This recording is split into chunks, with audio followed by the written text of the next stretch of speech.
Hello, I'm Laura Toomey. I'm Chief of Staff here at the Arcview Group. Welcome. The Arcview Group is the cannabis and hemp industry's first capital ecosystem. Our investor network has deployed hundreds of millions into cannabis and hemp startups. We also tout a FINRA-registered broker-dealer, crowdfunding platform, venture fund, and management consulting service. While our brand has been about cannabis and hemp, much of our community has seen cannabis as the first domino to fall in the long war in legalizing psychedelic medicines. The Arcview Access event that you'll watch today talks about the future of psychedelic medicine investments. It is Arcview's first public event in the conversation about psychedelics. This will be a 2.5-hour program with segmented features led by subject matter experts. A special shout out to our sponsors who made this conversation happen: BetterLife Pharma, Zuber, Lawler, The Conscious Fund, and EI Ventures. We hope this program will help you to gain insights in the psychedelic investment landscape. We have an audience Q&A feature at the bottom of your screen, and you'll have time for a few audience questions at the end of each segment and encourage you to utilize this feature. With that, I would like to introduce you to our first guests. Please welcome Colin O'Reilly of Arcview Capital and Richard Skaife of the Conscious Fund. Please turn on your videos and take it away, Colin and Richard. Hey, good morning, Richard. Hey, Colin, how you doing?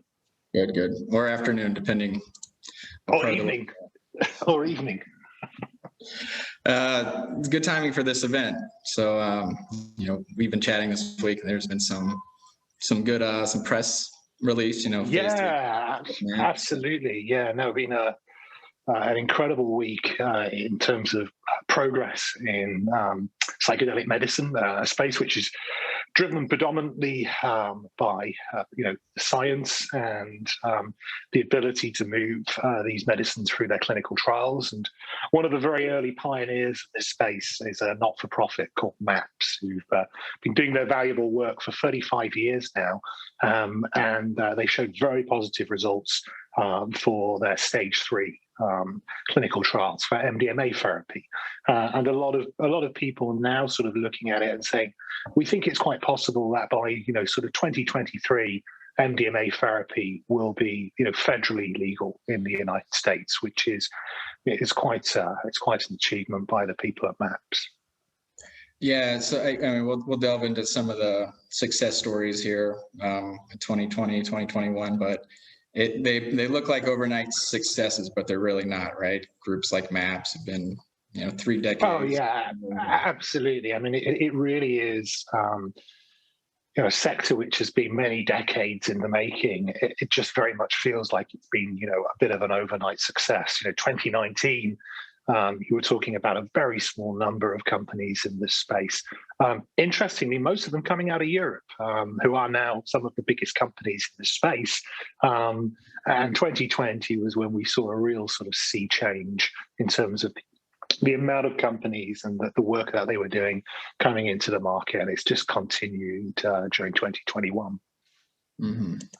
So, we put together, some touch points here, but Atai, MindMed, and Compass are, I'm sure, on most people's minds that are unfamiliar with the space. They're the biggest names here. They've had, good performance with their IPOs, and it's volatile like any other emerging sector. But what about them has allowed them to capture attention so quickly?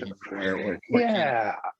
I think it really sort of depends on what sort of lens that you're looking through this market at. If you take Compass, which was the first company to go public on the NASDAQ, straight to NASDAQ, has a lot of sort of well-known celebrity investors. It's predominantly focused on one condition, on one compound, so works mainly with psilocybin and mainly on treatment-resistant depression. I think there's quite a strong possibility that they will broaden their use of psilocybin over time. The folks over at MindMed were the first public company, public on the NEO. They're uplisted to the Nasdaq a couple of weeks ago. A lot of big celebrities, again, connected to that. I mean, cannabis names people will know, people like Bruce Linton, celebrity names, Kevin O'Leary. So, a lot of big names behind that, and they are a hub and spoke model. So they've got multiples of medicines in discovery at the moment. And Atai, whilst not yet a public company, we expect that to be within the next couple of weeks. That we see as being the biggest public company. It's currently the largest private company in the space, and we think that's going to be sort of a multi-billion-dollar company on the public markets. Again, straight into Nasdaq. So for the context of our panel here, I'm sure the audience is curious. And, I know it's a bit of an art of a science, pricing a new sector, upon their initial public offering, or even in the earlier rounds. What's going into that? What should the investment community be looking at when they look for fair value? There are companies, in our opinion, that, us as a fund, we're very much focused on backing people very early on their journey. So they're private companies, sometimes, going all the way with them until they're public. There are companies at the moment who are public, which, we backed at seed. In our opinion, they're undervalued. There are other companies in the market at the moment who are public, and we think they're probably a little bit overvalued. But ultimately, you fall to some fundamentals. You're looking at total addressable market for that medicine, and they are ginormous total addressable markets that these groups are looking to work with patient cohorts from. So they're not small groups of people, and of course, they are generally, they're running an FDA track, so they're looking to get their medicines approved in the United States.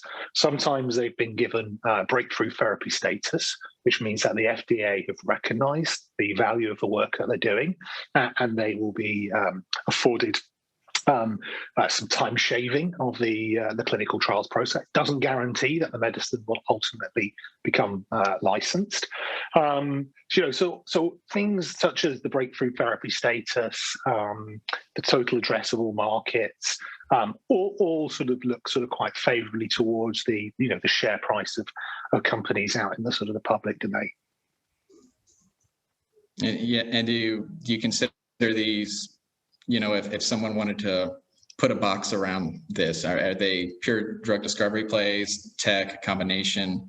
Where what kind of crossover? I'm assuming. Yeah. I would say probably if you're looking at where they're consuming capital, because again, the vast majority of these companies are consuming capital. They're not profitable businesses. It is a sector which is still very, very nascent. But I would say probably 80% of their cash consumption is going into the drug discovery process. However, these groups have widely embraced technology. So you'll find digital therapeutic parts to what they're doing. Most of them will have some form of focus towards artificial intelligence and machine learning as a company. So they do go beyond, simply bringing a standalone medicine into the market. Mm-hmm. Yeah, and speaking to the Arcview audience here, who's traditionally cannabis investors, it's I think it's important to make the distinction here that this is not cannabis 2.0. There's definitely differences, and folks I've talked to in the space, especially on the fund side, they're slowly starting to dip their toes depending on the mandate. But some of the LPs and partners are interested personally, which means their minds are there. But a lot of feedback I get is that the cannabis was a measurable market, and not to say psychedelics are not, but there's so much disruption to psychotherapy, to addiction treatment, the pharmaceutical route, and even the inpatient retreats. So how do you really measure the size of this? Well, I mean, it's obviously a ginormous, ginormous global market, which sadly is ever growing.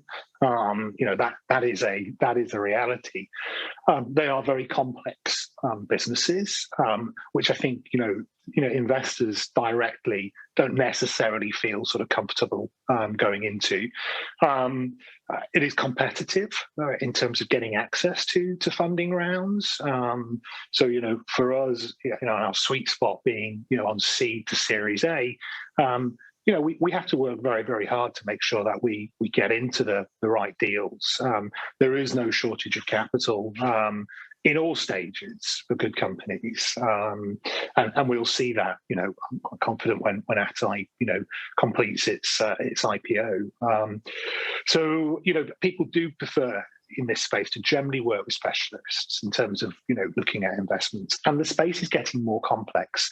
So if you look at sort of 2019, 2020, we were seeing Me Too businesses. It was a Compass 2.0. It was very, very focused on psilocybin. It was a derivative of a depressive illness.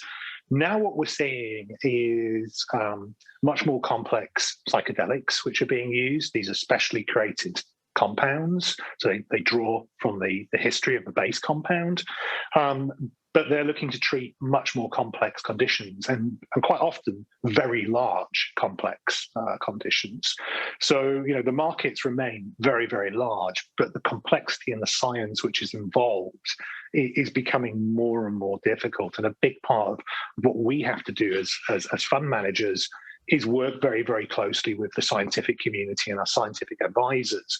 Once we've kind of looked at the team and the addressable market, then it becomes ultimately a question of science, because these are generally very, very very science-led initiatives.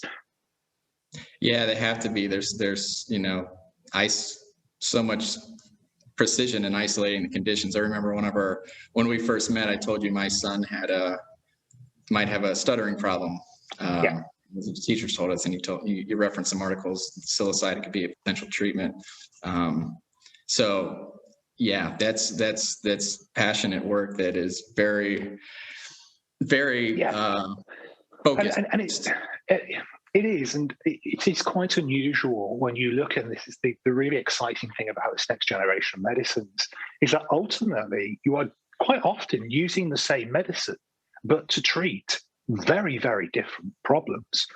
Some of the very early work that was done in America with psilocybin by NIU was around alcohol addiction, whereas now the work which is being done is around schizophrenia and depressive illnesses.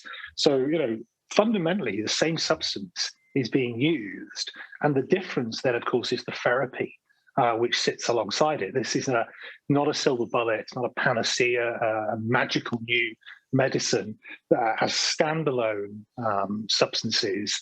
They will do what they say on the tin for most people. Everybody knows MDMA's history, but MDMA therapy is delivering incredible outcomes for people who are suffering from really hard to break PTSD.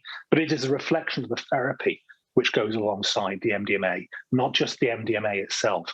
And that's a big, big change to sort of the framework that we understand with medicine at the moment. Mm-hmm. Yeah. There's the inpatient aspect of it is it really crosses over to a lot of different, from a capital perspective, a lot of different markets. Therapists, psychotherapy, addiction treatment. The last mile is a really important part of psychedelic medicine. It could be that in many years to come, there are low-dose psychedelics which are designed to sort of replace SSRIs as products, out of the pack. But right now, these medicines need to be delivered alongside therapy, and that means it could be being delivered in a clinical research organization, a university, a cancer hospital, a luxury clinic like the one you see behind me. So there's all sorts of very, very different environments which will be used again to deliver deliver these medicines and treatments to patients. Mm-hmm. Yeah. So who's investing in, from your experience? I can talk about what I've seen as well. Are there typical early stage friends and family rounds? Or are they more strategic from the jump? And then, I think the vast majority of companies are going straight out to the venture community, ultra high net worth family offices, because there is a lot of capital. So it's not that they've got to sort of build something, and because a lot of what they can actually do is actually very much at the paper stage early on. It's showing their research and the direction that their research has taken them, and that's actually the start of building a very, very tangible, interesting business. This, unlike the cannabis industry, isn't about how many retail outlets you're going to have, how many sort of square foot you're going to have under glass or outdoors. Very, very different. Actually, the way that you're going to approach the science is super important. The venture space plays an important role, depending on the jurisdiction of the companies. Could be the investment banks kind of rolling their sleeves up and getting involved quite early on, as we saw in cannabis in Canada in the sort of the first green rush. But it mainly is specialist funds and professional investors who are sort of wearing the upside and risk very early in these companies. Yeah, it appears institutional capital is quite a bit less hesitant than they were with cannabis, and that has a lot to do with these being drug manufacturers at the end of the day. Drug development companies, and you're ultimately still dealing with Schedule Ones, but the willingness for investment banks to get involved, in this space, groups who've turned their back on cannabis or would have never have got involved are actively involved in the major sort of IPOs. You have capital allocators who you wouldn't necessarily associate with this space, who have already allocated capital. It is for the later stage companies, and this again can be very quick. I mean, Atai, has gone from seed to IPO in a little over 4 years. So those later stage folks are definitely there as well. Yeah, I got to say I'm a little bit surprised by it. I know stigma is subjective, but I'm surprised there wasn't more. And then who knows why we're here, but I'm happy we are. It could simply be cannabis paved the path too, and the world just moves faster. As a devil's advocate, what do you say when you get feedback that the path to drug development is just too long, too capital intensive, no early return on your capital unless there's an exit opportunity with an IPO? I get that a lot, and I got that in the cannabis space too, with some folks that were working, with synthetic cannabinoids and more research intensive products than simply a plant. I think it's an interesting observation, but it is only an observation. It's not a reflection of the kind of the reality of this space. I mean, unfortunately, we don't get to change the drug development cycle. I know we'll hear from a company later on who are using an alternative way of getting licensed medicines into the market, but it kind of is what it is. But there has undoubtedly been, and our view is there will continue to be, early liquidity horizons in a similar way that we saw with cannabis. We don't chase them. I mean, we as a fund are an 8-year fund. So, it's not something that we chase or we drive entrepreneurs towards. And there is also different business models in this space. Some of the companies that we backed actually don't have a mission for them, and I mean them as a group, to bring a medicine into the market themselves. Think of them as the talent agency. It is their job to grow and nurture and develop. There is this ginormous ecosystem of big pharma, whether you like them or you loathe them, who are exceptionally good at marketing and scale. So if you're able to show to them that you have a product which ultimately is going to drive economic upside, then they have already become active participants in this space. So Johnson & Johnson have a psychedelic drug federally approved at the moment called Spravato, S-ketamine. It's there. So, this space has already become a sector that big pharma are involved with. And we have portfolio companies who are doing joint ventures with big pharma companies to bring medicines into the market. So we don't get sort of super scared by companies, needing to sort of, raise the 200 and 250 and 500 million. There are companies who are setting out to do that. And that is, I think, probably a more risky strategy. But there are other companies very de-risked. They're working on multiples of compounds, got many legs to what they're doing. And they are ultimately looking to find good bedfellows to take those medicines out on a journey and share on the economic upside. And those companies we also view as being potential acquired entities. Our view is within the next 3 to 5 years, every big pharma company will have a psychedelic medicine division, and they'll just do it through acquisition because it's not just the scientists that they need to bring in. It's also the methods, which are very different from how a normal medicine finds its way into market. They need to get those skills into their house as well. Yeah, I'm glad you made that point, Richard, about potential acquisitions, because I think there's a little uncertainty out there if the big pharma has in-house R&D and are building this themselves, or if there's from an investment perspective, it's important to know that there's the work these smaller companies are doing is a potential acquisition. That's always the goal. No, innovation. Yeah, innovation we see very much now, inside big pharma has been very much driven by acquisition. If you look at, when they've wanted to sort of, ensure that they've got machine learning at the state, the center stage of what they're doing, they haven't gone out and hired, 50 people from Stanford. They've gone and acquired those businesses. So innovation very much comes through acquisition. We feel from those organisations, and of course there is a whole different discussion for another day as to whether big pharma should be involved in this space, because a lot of people will look at it and say, well, they've not necessarily been, good corporate citizens. Perhaps they shouldn't be involved in this space, and these companies should find their own pathways. And that the Atais of this world should become the next Pfizers. They should become, very specialist, very large companies with, we would hope, a kind of a different way of approaching, how they help patients.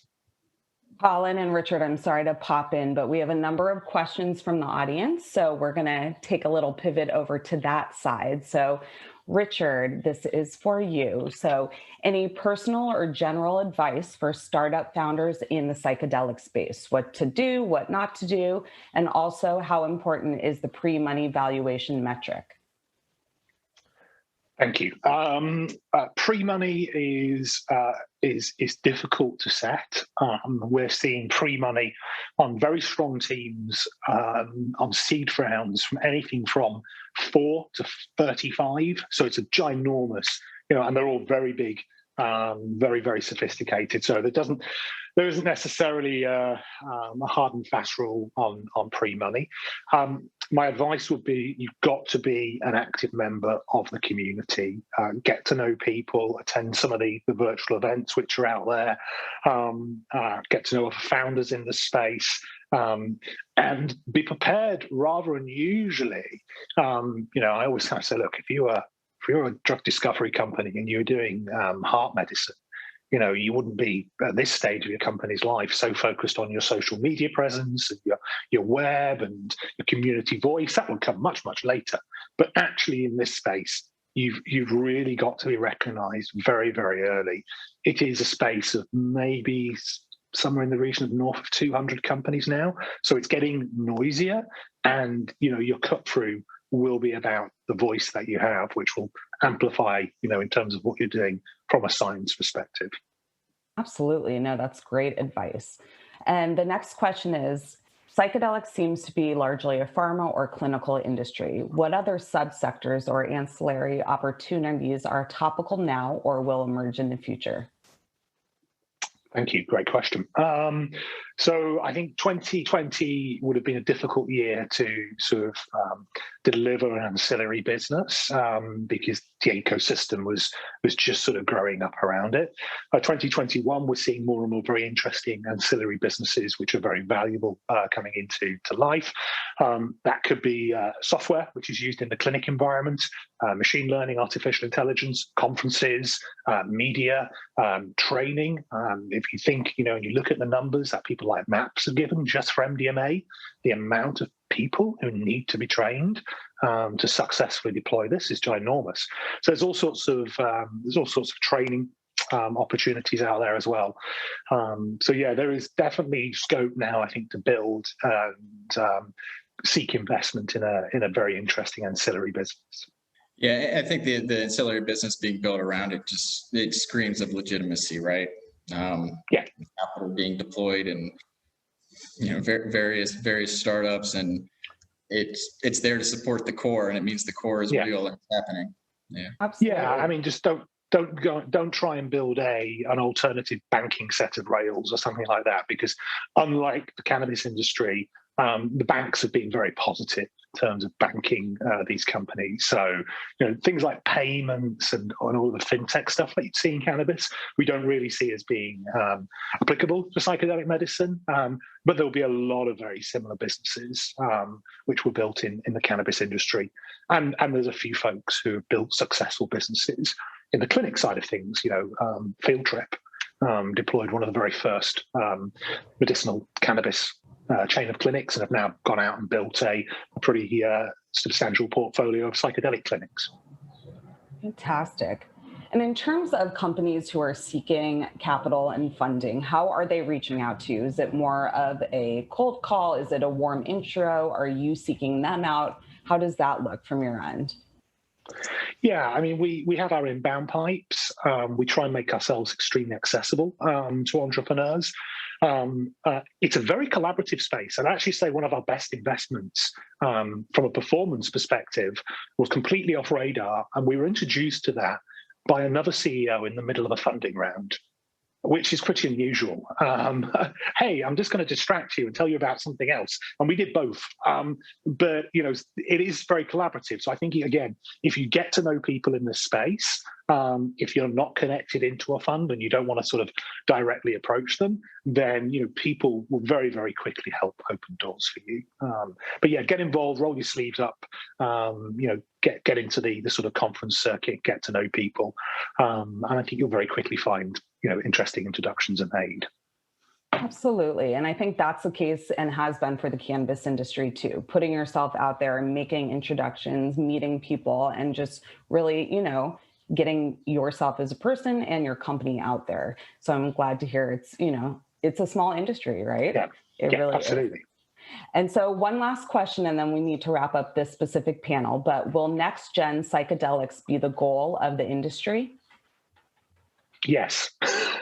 So that was an easy answer, right? Yeah, I mean, elaboration on that. I think we're going to start to find more precise ways that we combined with receptors. We're going to see more and more customized psychedelics. We'll see multi-compound psychedelics. We'll see, people who've got the ability of shortening the trip, increasing the trip. Potentially, completely removing the trip while still having the therapeutic benefit. So undoubtedly, over the next couple of years, those next generation psychedelics will be the way that the drug discovery market goes. That's fantastic. Well, Richard, thank you so much for being on the panel today. And Colin, thank you for driving that conversation. It's always important to have this conversation in general. So thank you guys very much. And I'll have you turn off your cameras and mute yourselves. And Thank you very much. Thanks, Richard. So we are going to move on to the next panel. So this one is Albert Labs and Microdose, Last Mile of Medical Psychedelics. So I'd love to introduce Patrick Moher, Malcolm Johnson from Microdose, and Barney Neal from Albert Labs. So if you guys could just turn on your cameras and unmute yourselves, and we'll have you guys go from here. All right, take it away. Thank you so much, Sarah. Appreciate that. Welcome, everybody, and thank you for joining us today. Just to clarify, I'm Patrick. I'm from Microdose. I'm the CEO of the company. We've been around for about a year, developing ourselves as the industry platform for psychedelic intelligence. Dr. Malcolm and Barney are with Albert Labs. So Malcolm, maybe if you want to start by introducing yourself, and then we can go to Barney. Hi, Patrick. Hi, everybody. How are you? Thank you very much for inviting us today. I'm Malcolm Barratt Johnson. I'm the Chief Medical Officer, as Patrick said, of Albert Labs. We've been going just over a year now. It's been an amazing adventure, and it continues to be so. So I'm very, very lucky to be with the team. My background, I'm a medical doctor by training. I still am. I started off as an anaesthetist many years ago. Went into the MHRA, the UK agency in London. Transferred over to join Big Pharma. So I know Colin and that were talking about us before. So I became a medical director in Pfizer and AstraZeneca at the time, and a number of other biotechs. And I rejoined, I became back with a poacher again. I went back to the MHRA and ran the medical side of the clinical trials division for the government. So the last 10, 12 years, I've been a consultant to industry and biotechs. I've started a number of biotechs as well. So it's great to be here.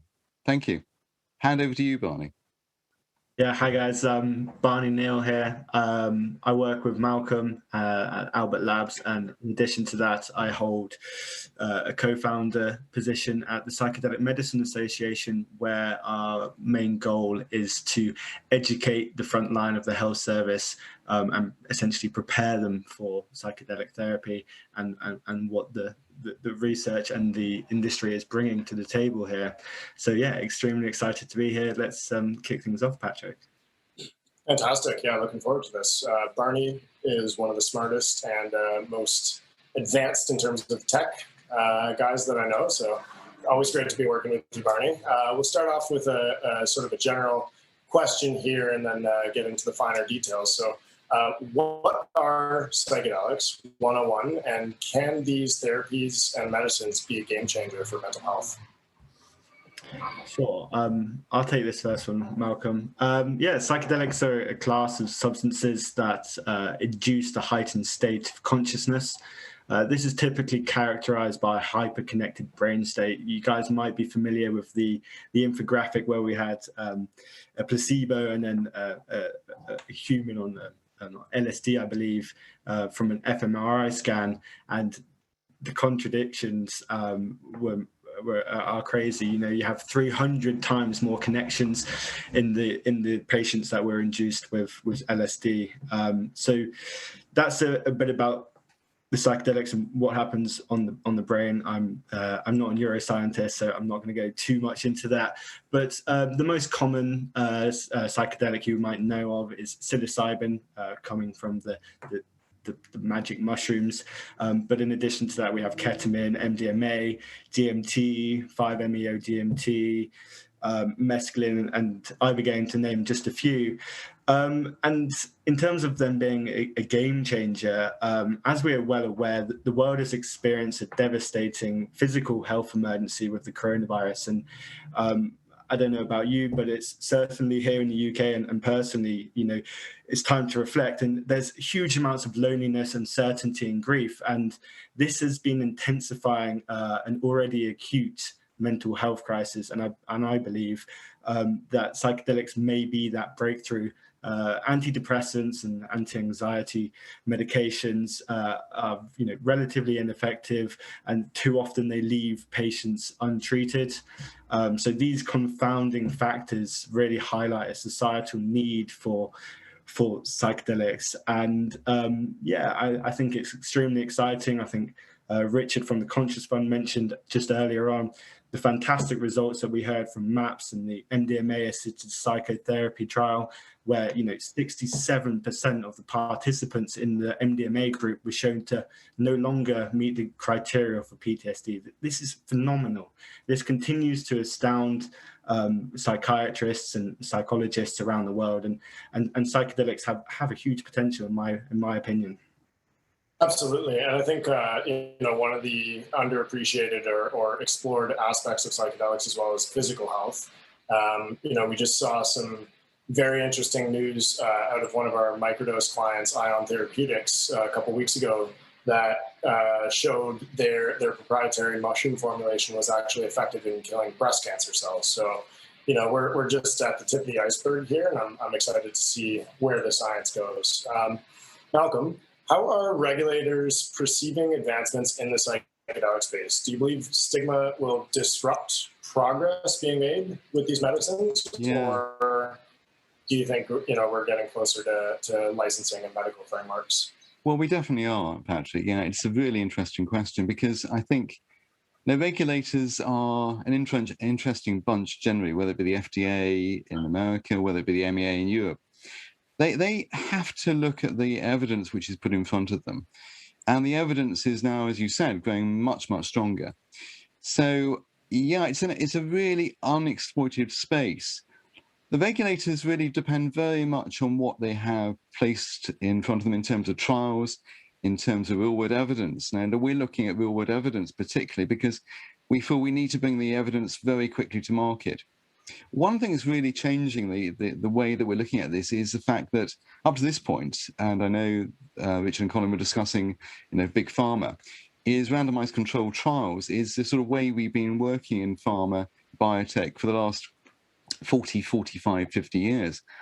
For good reason, because how else could you do it in terms of stats? You took one treatment line, you compared it to another treatment line or standard of care, and you saw which one was better. But it's very limited the amount of evidence you had really considering, because it took years to get there, it took a huge amount of money. The average cost of a new medicine in normal pharmas, about $2.1 billion, huge sums. And that's not sustainable for anybody, including pharma with normal medicines. But if you look at the way things are going, if you look at real-world evidence, and why real-world evidence? Because we've got a lot more evidence that this is a way to go with trials. The COVID has really, as Barney said, changed the way we look at a whole mass of stuff. And it's also changed the way that pharma and biotech have looked at it, and also the regulators.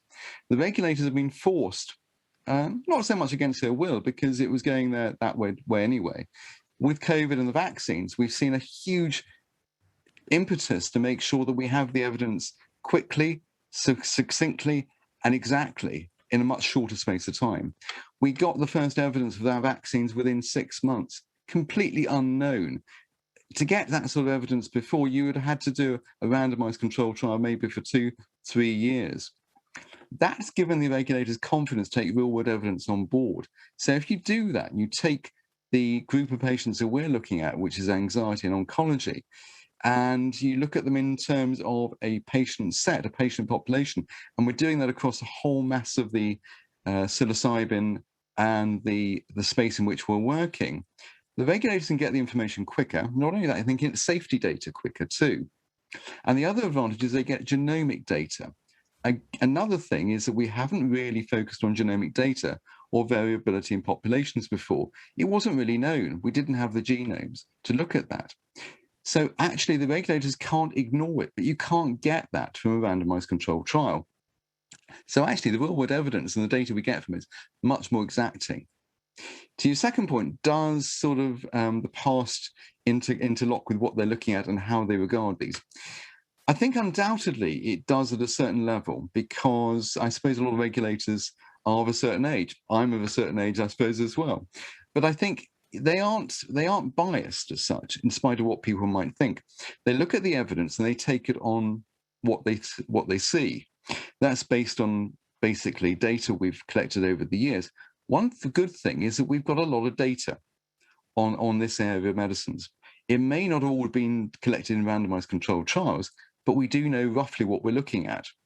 On the safety side, we know these drugs and these medicines and these compounds are very safe, incredibly safe. As Barney said, we cannot believe actually what we're seeing in many respects on the clinical side. We've seen fantastic efficacy, but what we've also seen, and actually this drives a lot of the regulators' thinking, is safety.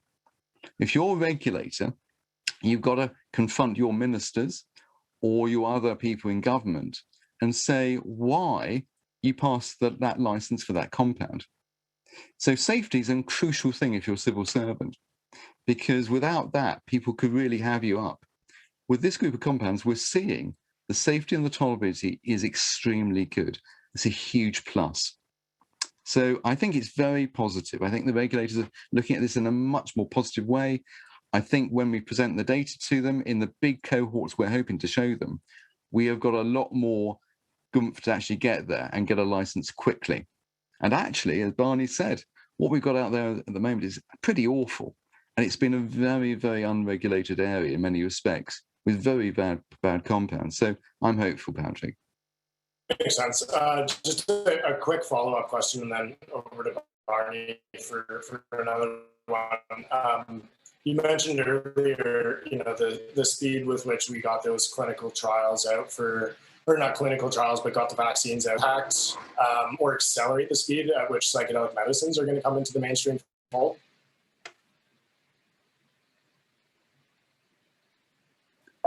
Barney? Oh, sorry. I thought that was addressed to you, Malcolm. Oh, was it? Yeah, definitely. With respect to the vaccines, I think the UK is a great example. The MHRA, Malcolm, I'll let you comment on the speed at which the MHRA reacted to COVID and the vaccines, and how a real world approach was really important here. Yeah, no, it was an amazing feat, Patrick. We saw. I had some of the inside dealings on this, and it was amazing how quickly it acted. One thing was as well that we have, as I think Colin and Rich was saying, we're using a lot more artificial intelligence systems now. We're using a lot more data systems. And the other thing that's driving this area, and I think we have to drive it in this area with evidence and data, is statistics and computing power. We now use a system called Bayesian statistics. Bayesian means that basically you can take different cohorts and you can compare treatments in real time. You could never do that before. The computing power was too great. And also we're using AI, as our two previous speakers said, to actually tease out what the differences are on the efficacy side and the safety side. We can pick up safety signals much, much quicker. That's incredibly important, as I said, because safety drives a lot of the stuff. So yeah, and a lot of that's come into COVID. You haven't seen it so much in terms of what the newspapers have been reporting. The newspapers tend to report what they wish to report. But we've seen a lot of this stuff behind the scenes. And it's been an amazing feat, not just of clinical medicine, but also of computing power, thinking, and the way the regulators have acted. And I wouldn't just say it's the MHRA, it is also the FDA and the MEA. They're a little bit later to the table than us in the UK, but I'm not going to hold it against them. Fantastic. Well, at least they're joining the race, right? Absolutely, yes. They've got it right eventually. Barney, so we've kind of explored, moving forward and what the future is going to look like, but, staying in the present here, what current treatments are available internationally and where are they available internationally? Do you want to just do an overview of the clinical framework? Yeah, so currently we have ketamine, which is widely legal for medicinal purposes. Ketamine-assisted psychotherapy is being used across the US and wider than the US.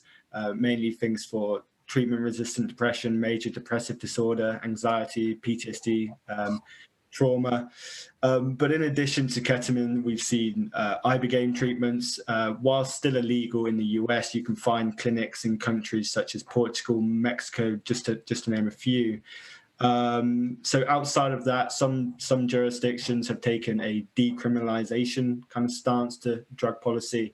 And in these countries, you'll often find clinics for a variety of psychedelic treatments. And finally, I guess Canada is a great example. They have their exemption 56, where psilocybin has been used to assist with cancer-related anxiety and existential crisis. The work from Therasil has been tremendous, and so there's several jurisdictions where you can get treatments currently, but across the majority of the world, these substances are still Schedule 1 and still very prohibitive. We have to go through the regulators. We have to show these medicines work in a clinical kind of in a clinical setting, and that's kind of where we're going next.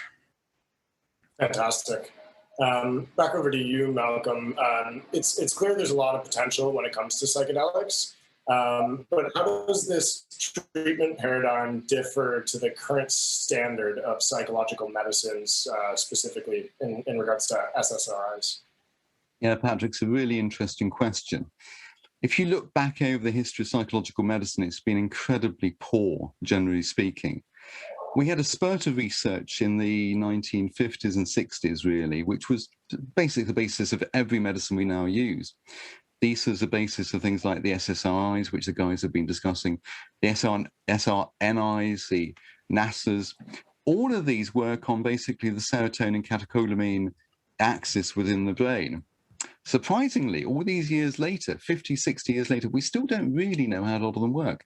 We know they work on serotonin uptakes. We know that the tricyclics work in different ways slightly. MAO inhibitors have also been something in the 60s and early 70s. The SSRIs, I suppose, were the latest group of drugs, which we got in the late 70s, early 80s, 90s. But really very little in terms of very good outputs of medicinal, interesting drugs since then, in spite of things like functional MRI scanning, which I think, Barney, you were mentioning, which has really opened up the brain enormously. When I was at medical school, which wasn't that long ago, MRI scans didn't exist. Functional MRI was a pipe dream. So we've got these wonderful new tools, but we haven't really used them in psychological medicine. These drugs, like SSRIs, SRNIs, are very limited. They've got what they call a need to treat ratio, an NNT, which is incredibly high. What that means is you need to treat a huge number of people to see a positive effect on one or two people. Those numbers vary enormously, and we still don't really know what those are. The other thing is that these drugs are themselves incredibly difficult to take in terms of compliance. They are not nice drugs. Really, any of them are not nice drugs. I don't think anybody would really want to take any of these if they could stop doing so. First of all, you have to take them pretty well on a daily basis. Secondly, you have to take them for quite a long time to get any really positive effect. And that can go from weeks to months to even know they're going to start working. So thirdly, the actual side effect profile of these drugs is pretty appalling. They cause some really bad problems. Sleep deprivation, diarrhea, you name it. You're talking, Patrick, about actual physical effects. These drugs really affect you badly physically, not nice things to take. The other area is also about interactions. All of them act on the liver in some shape or form, in a funny sort of way. They act on the cytochrome P450s. These are the metabolic routes by which all drugs are broken down and changed. These drugs are particularly active in the liver. And so that means if you're taking something else, whether you're taking another antidepressant, another antipsychotic or whatever, they will interact with those. But not only that, if you're taking them together with another condition, say in cancer, those other drugs you're taking will be interacting with them. And they may either put up the effects of the drugs or put them down. Either way, it's not good. It means that as a clinician, you don't know what you're dealing with half the time. That's bad. That means that people who may need them, say cancer patients, a large cohort of patients there, can't really take them. They're stopped from doing so because it would interact too much. And the other area is really withdrawal. If you stop taking them, the withdrawal effects of these things are terrible. The SSRIs had a terrible, terrible effect, especially in children. They were given, especially in the UK actually at one point, I think in the States, to younger people and also to kids. First of all, we just do not know what the interaction with the brain systems were, but also children had a terrible effect with them long term, but also with withdrawal. So they're not a nice group of compounds. So we're pushing up against an open door in that effect. We really do need new compounds in this area. We've had no input over the last so many years. It's really quite appalling, mainly because we just don't know the brain chemistry enough and we haven't put enough research into it. Oncology, rightly so, has taken a centre-line stage with drug research. Neuroscience is to some extent at one point, and also cardiac. This really has not been looked into. So really interesting area, really interesting space. Fantastic. Thank you for that answer. Barney, when we're talking about like a logical sequence of development and the use of these medicines, which compounds do you think are going to be used first in the clinical setting, and which ones will take a little bit more time to come into the mainstream medical market? So yeah, as I mentioned earlier, ketamine legal across quite a few jurisdictions. That's obviously the first. Secondly, as Richard from the Conscious Fund spoke to earlier, MDMA had some fabulous results out from their phase 3. I expect MDMA-assisted psychotherapy for PTSD to be next if there was a line. Outside of that, I guess there's breakthrough designations for both Compass Pathways and USONA for their work for psilocybin. So again, that would be probably next. But outside of those, it's all to play for in some respects. There's some fantastic work being done in the whole industry and some very innovative new ideas coming to the table. And I, for one, am very excited to see what happens here. But to comment on, which molecules are going to come next, I just don't know. We'll have to wait and see. I'm sure Atai might have some ideas, and they're progressing towards their IPO soon, and it'll be exciting to see what breakthroughs they have installed. Exciting breakthroughs, no pun intended, definitely. So a final question for you both before we move into audience Q&A for a couple minutes to round out the panel here. With all the advancements happening in the psychedelic space and these new discoveries and modalities, which ones do you think hold the most potential, and why do you think that? Maybe start with Malcolm and go over to Barney. Well, I think psilocybin really is a very interesting area, mainly because we just haven't looked at it in so much detail over the years. And I see it's got so much potential in so many different areas, such as depression, anxiety, OCD.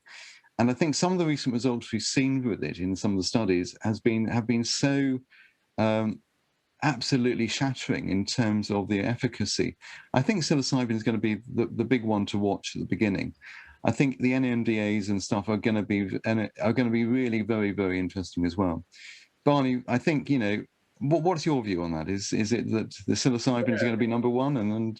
I wouldn't comment on a per compound basis. The way I always view it is, the patient cohort and the people you're treating and the amount of need. So we talk a lot about a patient need, and our work with Albert Labs is addressing cancer-related distress, depression, anxiety, existential crisis as well. And the idea of patient need, it's huge within cancer. Cancer patients typically are left untreated for psychological distress. They can't take the SSRIs for all the reasons Malcolm said just a moment ago. So for me to understand the potential with this is to see, how many people can we treat and who are those patients who are most in need. And I would say, anything to do with cancer has got to be up there. For example, in the UK, we believe there's around 1.2 million patients who are suffering severely from distress relating to oncology, and so that's a huge number of patients. In America, I imagine that number's greater than 5 million who are suffering from anxiety, depression relating to cancer. And this is an indication that has already had, I think, 2 randomized controlled trials, and there's already substantial background research that shows efficacy, safety, and that these drugs are well responded to. And so I would start there. I would say let's start and let's focus on the patients here. Let's treat the patients first who are most in need, and then in terms of what happens afterwards, I'm sure the depression market is huge. There's 500 million patients worldwide suffering with anxiety. There's some huge numbers. Addiction, another one. There's a lot on the table here. I don't know where the most potential is. I know that we should treat patients who are in need sooner and faster and as fast as we can. And that's part of our goal here at both my work with Albert Labs, bringing psilocybin-based medicine to fruition, as well as the Psychedelic Medicine Association, where we're looking to educate the frontline health service and accelerate, these therapies to patients in need, essentially. Fantastic. A question from the audience might be suited well for Dr. Malcolm. Gaetano is asking if you can speak to the scalability of psychedelics. Will they have the same issue as cannabis plant scalability in regards to safety, efficacy, consistency? These need to be guaranteed to scale up to billions of pills or thousands of liters of liquid. So do synthesized compounds solve these issues, or are we going to still see that problem? I think you're going to have similar areas of interest, because undoubtedly it comes from plants. Anything comes from plants will need to be synthesized and looked at in certain ways. The advantage there of using the actual base plant, though, is very high, because that way you can get the efficacy fairly quickly, and you can also look at that in a different way. So in some respects, yes, I think there are certain issues there, and I think some of it does come down to regulatory strategy and reviewing that on a regulatory basis, because the actives within the actual substance, within the compound, need to be looked at and separated out. Having said that, I think regulators, if you're looking at the regulatory side, are getting a lot more confident in saying, okay, we've got a plant extract here, which we can look at, we can have certainty about where it comes from and how it's looked. You can actually take that plant extract and repeat it and repeat it and repeat it and have some certainty about it. So it is an issue. It is something that we've certainly looked at very carefully, and we think we've got a good solution to that. I think all the areas where you're using plants but that's why it's so fascinating. There's so many different areas that we can explore with different forms of compound. That it's going to be something that's going to take many, many years to look at the full facet of what we've got. I think synthesized compounds will have a place, and I think that our previous speakers were speaking to that slightly as well. But they have got disadvantages. To actually synthesize something and know it's going to work compared to something which is natural and we've already used it is difficult, because which bit works and which bit doesn't, and that's always going to be a question. Yeah, and just to add to Malcolm's answer there, psilocybin comes from fungi, and so not necessarily a plant, and grows in a completely different environment. So your question is it going to be similar to cannabis? Are we going to see fields of the stuff? I think not. I think these fungi, growing, cultivated in different ways, and so in terms of scalability, we're talking in terms of on a patient level, and the amount of this substance and the active ingredient within these, it's a very small amount, and so inherently you're going to get scalability there, because you're only going to be taking 25 milligrams for a large dose, for example, with psilocybin. So I hope that just adds a bit more to Malcolm's answer. Yeah, I would agree that the world definitely needs more fun, guys. I think we're coming up on the end of our panel here, so I'm going to get through one final question from Mo. I think it's a good one. How do we begin educating conventional providers? And I'm just going to go ahead and put in a plug for one of our Microdose products here, scienceofpsychedelics.com. We've actually developed a CME accredited training course to provide continuing education for medical professionals. So, I think there's going to be a great deal of online education happening for, people that are interested in learning more about this, but maybe starting from scratch. But any other quick suggestions with the 1 minute we have left? I think, medics are a fairly conservative bunch, Patrick, sometimes. I'm afraid I'm one of them. But I think once it's out there, doctors do respond to being told what the facts are. They have to. That's part of our training. And I think when you look at you've got such compelling evidence coming through, and especially on the safety side, as I said, it's going to be very difficult to ignore that. So I'm very hopeful medics and all the other professions around this will take it to heart. Barney, your view on that? I know we've only got a few seconds left, but yeah, absolutely. So as we know from antidepressants, 80 to 90% of all antidepressant prescriptions will be signed by GPs.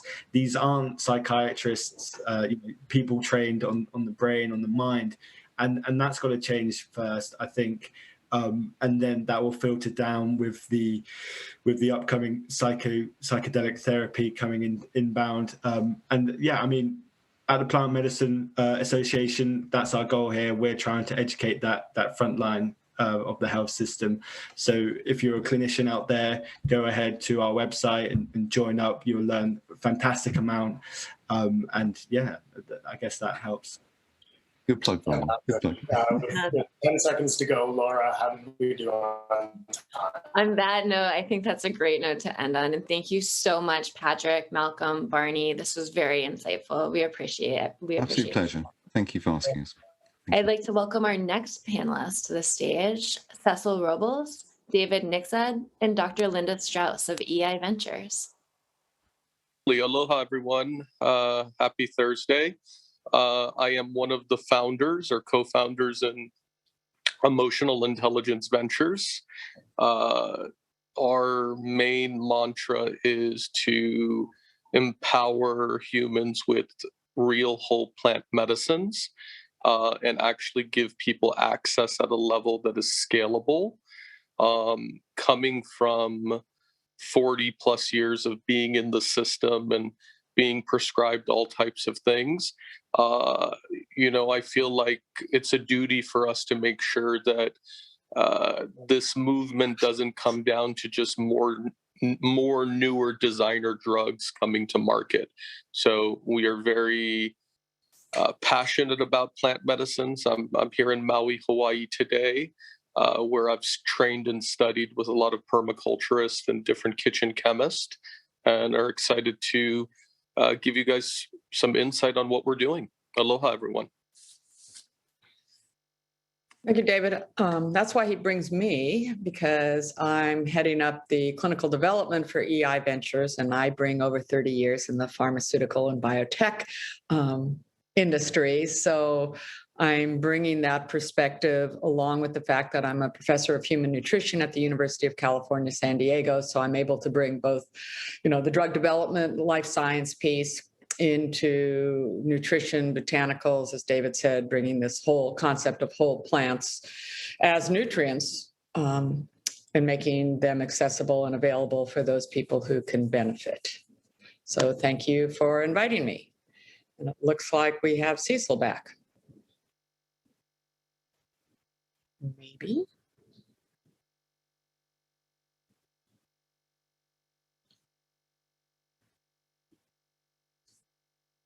Well, do we want to? All right. How about in the meantime, I start the conversation while he is joining. So let's chat about David and Linda. Tell us a little bit about what EI is actually investing in. Go ahead, David. What are we investing in? Number one, what we've done really well in the last decade is we've put together a pretty large IP portfolio that has a number of different compounds in it. Our main product is a product called Silly, which is a combination of different types of magic mushrooms that are extracted in a proprietary fashion. Okay, great. Sorry, we lost you for 1 second. So Not a problem. all right, perfect. So basically, we have one proprietary product that we've really been working on for a long time, which is a combination of multiple different alkaloids that are being extracted in a specific proprietary way that we do that. The combination of all of those products together, which are approximately 20 different plant products, allows us to create what we call a nano super compound. So a product that could be taken at as low as, let's say, a 1 milligram dose, and you would be able to have a, let's say, 30-minute or 60-minute entourage effect, non-hallucinogenic journey, and be able to go back to work or drive a car.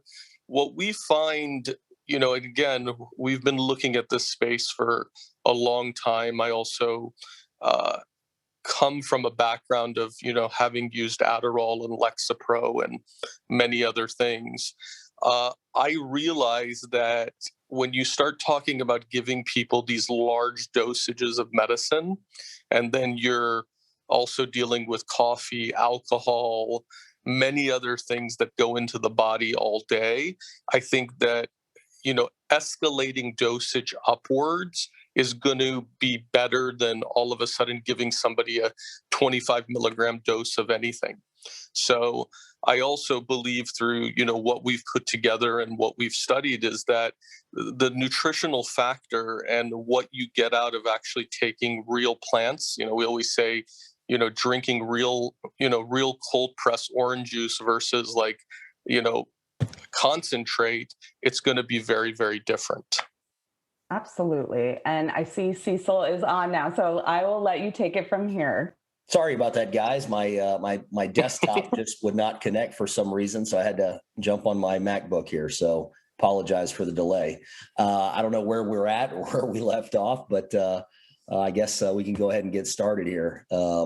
You've obviously met David and Linda, and so I'll just kind of skip right to where we want to get to. Obviously, David Nikzad, he's on. He's the CEO and co-founder of EI Ventures, and Linda Strause, she is the director of clinical development, and I'm the chief strategy officer. And combined, we are part of the executive team at EI Ventures, and we focus solely on developing a platform specifically centered around psychedelics and botanical psychedelics in particular. And when we look at the investments that we make into our own company and in acquisition targets, these are really kind of the 5 things that we look at. I know there are many investors on this call, so we want to kind of approach this from an investor perspective, which David and I have a lot of experience in the cannabis space and in other sectors as well, and now in the psychedelic space for the last several years, and from a science perspective, and that's where Dr. Strause comes in. And so you guys have already made your introductions, I'm assuming, David and Linda? Yes. Awesome. So let me dive right in. Part of our mission is what we call developing the new standard of pharma for mental health with an F. And we actually believe that plant medicines can play a big part in solving some of these medical and mental health challenges that we're seeing, and we have seen for a long time around the world.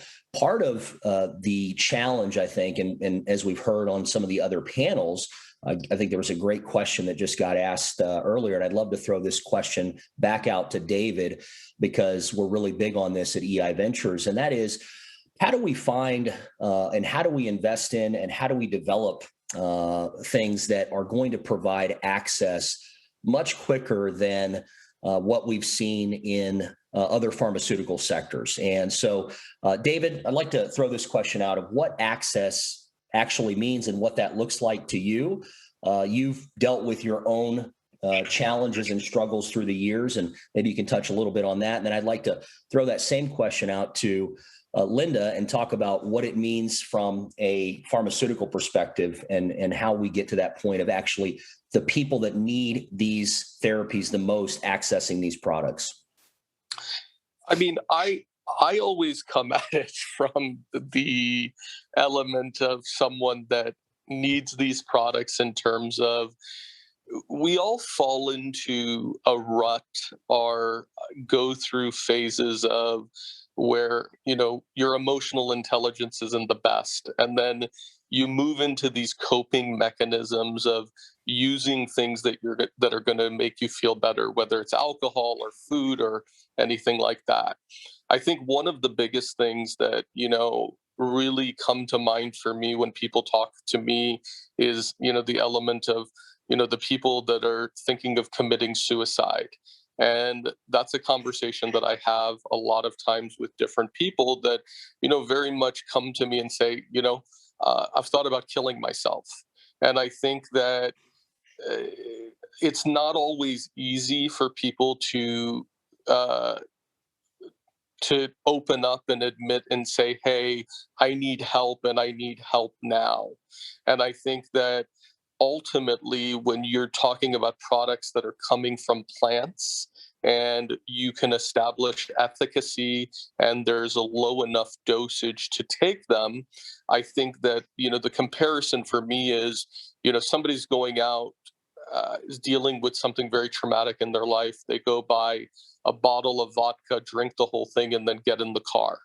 So what we really need to do is be able to say, hey, if somebody's having a deep depression and they need access, they can go purchase this 1 milligram or multiple dosage package that has safety to it, and they are able to, get that relief that they need. I think the big thing for me is, I listen to all these studies and I read everything that everybody puts out there, but then I got to come down to the commonplace of saying, okay, a lot of people don't have insurance. A lot of people are not going to be able to afford a $10,000 session. That's why we've always talked about $1 a dose. We're able to make this 1 milligram product at such an inexpensive price. How do we scale it and actually really give access through, some type of virtual application where if somebody takes the product, they can log in for 20 minutes and talk to somebody. So I think rather than talking about things at this high level of making it so complicated, I almost think you're going to take the beauty of these products and what they can do at a scalable level when you take them to, back through that sort of pharmaceutical element. And I've always believed that there is a middle ground of a hybrid approach that we can come up with. Agreed. And I'll let Dr. Strause get into this here in just a moment. I want to jump on to the next topic, but one of the things that was mentioned in the last session as I was listening in was the difference between synthetics and, just the whole plant, or in this case, the whole fungi. Dr. Strause, can you give kind of like an idea to people of what that difference really is between a synthetic and a true botanical medicine or a botanical plant extract? I know you have a lot of experience in this, both from the pharmaceutical side, the clinical development side, as well as in the cannabis space. So if you could kind of break that down for people. Yes, thank you, Cecil. Great question. And I have to acknowledge that Dr. Barratt Johnson actually addressed that briefly in the previous session, as did Barry Neal. And it really is a question that we're all asking, and that's about, the whole organism, the whole plant, the whole fungi. And it's something that EI Ventures believes strongly in, that there is a synergy when you use the whole plant. I don't want to have people forget what Malcolm spoke about when he talked about regulations, because I think we all understand that if you take a chemical off a shelf, it's easy to keep reproducing that chemical. And that's what the regulating bodies want. They want us to be able to show, chemistry, manufacturing, and control. Every single time you get a prescription drug, you expect that drug to be the same when you go back and refill that prescription. When you work with whole plants, there are definite challenges to that, but I agree with him when he said that he believes that the regulatory bodies are becoming more and more comfortable. To that end, and to directly answer your question, which I saw come up in the chat earlier, Rory mentioned the entourage effect. And this is a phrase that was actually probably coined and at least made more common by Ethan Rousseau when he referred to the entourage effect of the cannabis plant.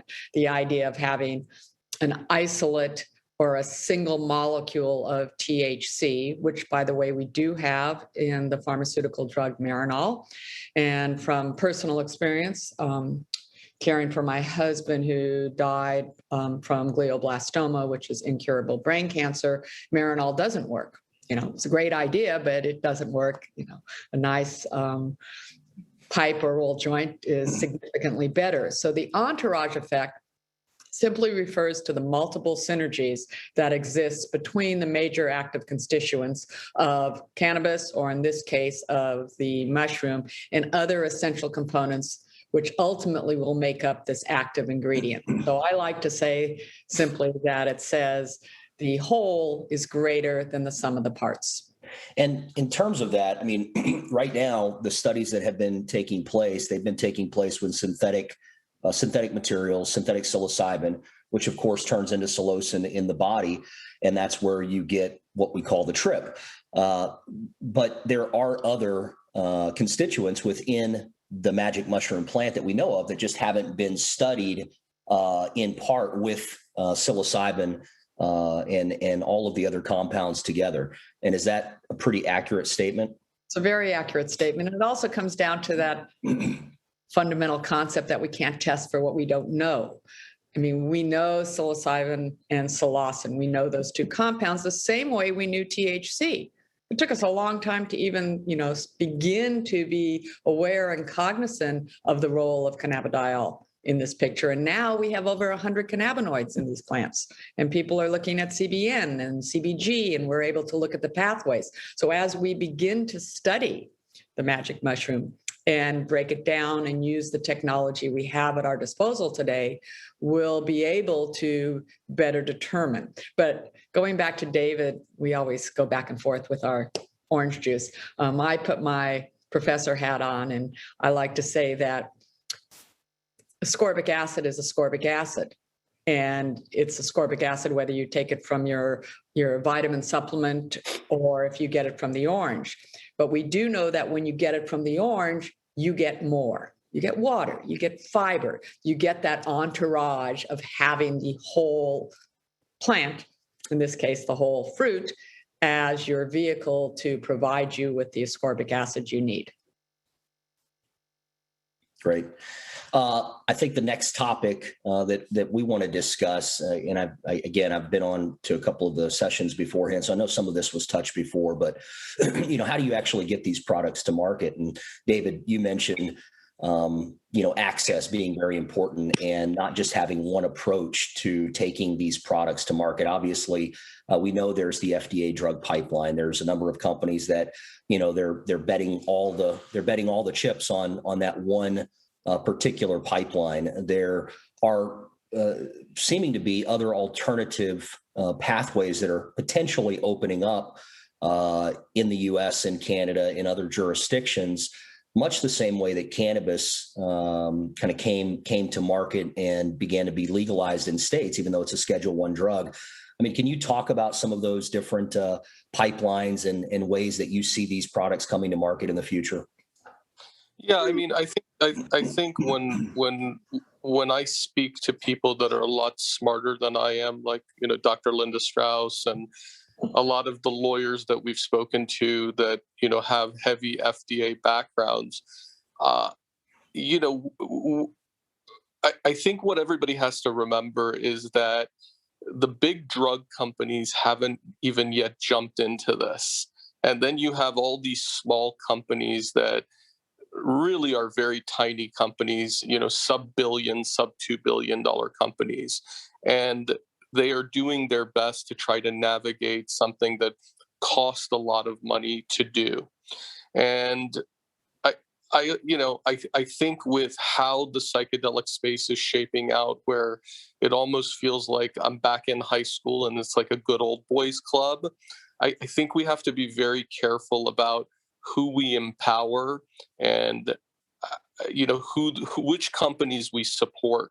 I think we always use this terminology: how you do anything is how you do everything. And if you look at specific companies that are writing messages to investors and media and saying to them that we're going to control all the patents when it comes to psilocybin, and we're filing things where we're going to control mood, lighting, and what I've seen out of this space. And again, we've been working on it for a long time. I've spoken to all the companies in the space. It's if this comes down to what somebody mentioned as scorched earth, and I know there was a great article written on all the patents that are being filed. Nobody's going to get any relief. Nobody's going to get, this is all going to be tied up for a very, very long time. I think going back to the simplest part for us is we want to take plant products that we know are know have nutritional value, use technology to extract those products for cleanliness, and provide products that can go to market within a number of years. I think it's great that all these companies have gone public and they've raised a lot of money. If you really go in and see what's really going on inside of these companies, there's a lot of nothingness. And I think that we really need to be better about who we support and what companies we want to empower. And it shouldn't be something where it's, about people day trading. And, when you're helping buy these stocks and invest in these companies, you're empowering the wrong people to have control of this. And I will just go back to it is read the articles, read what people are doing. There are companies that are very vocal that they will be the only companies, specifically in the US, to control psilocybin. That's a really, really scary thought. Yeah, totally agreed.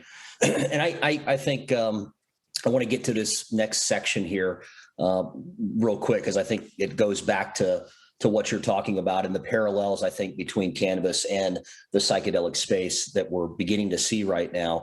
Because I think if you're looking to invest in this space, you really have to pay attention to the parallels, right? I mean, cannabis has been around a lot longer in terms of an industry, an investable industry. So when you're looking at the parallels, I think it's important to really dial in and see what potentially is going to happen there.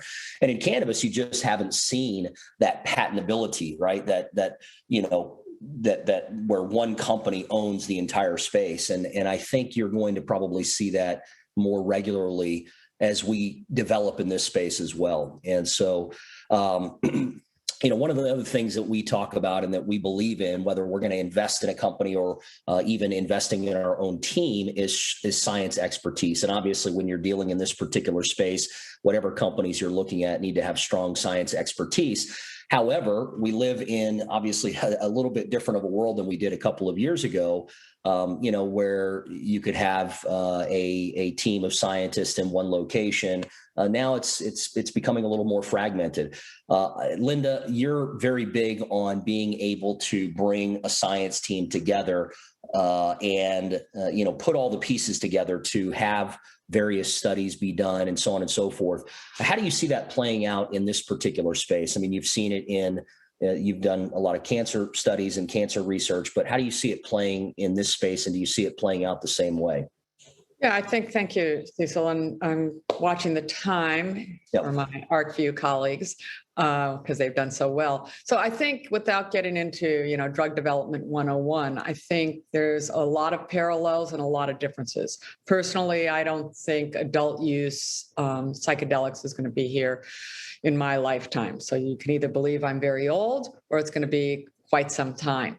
But I think more importantly, the regulating bodies are becoming more attuned to this. So, for example, looking at the psychedelics, we have to characterize our active ingredient.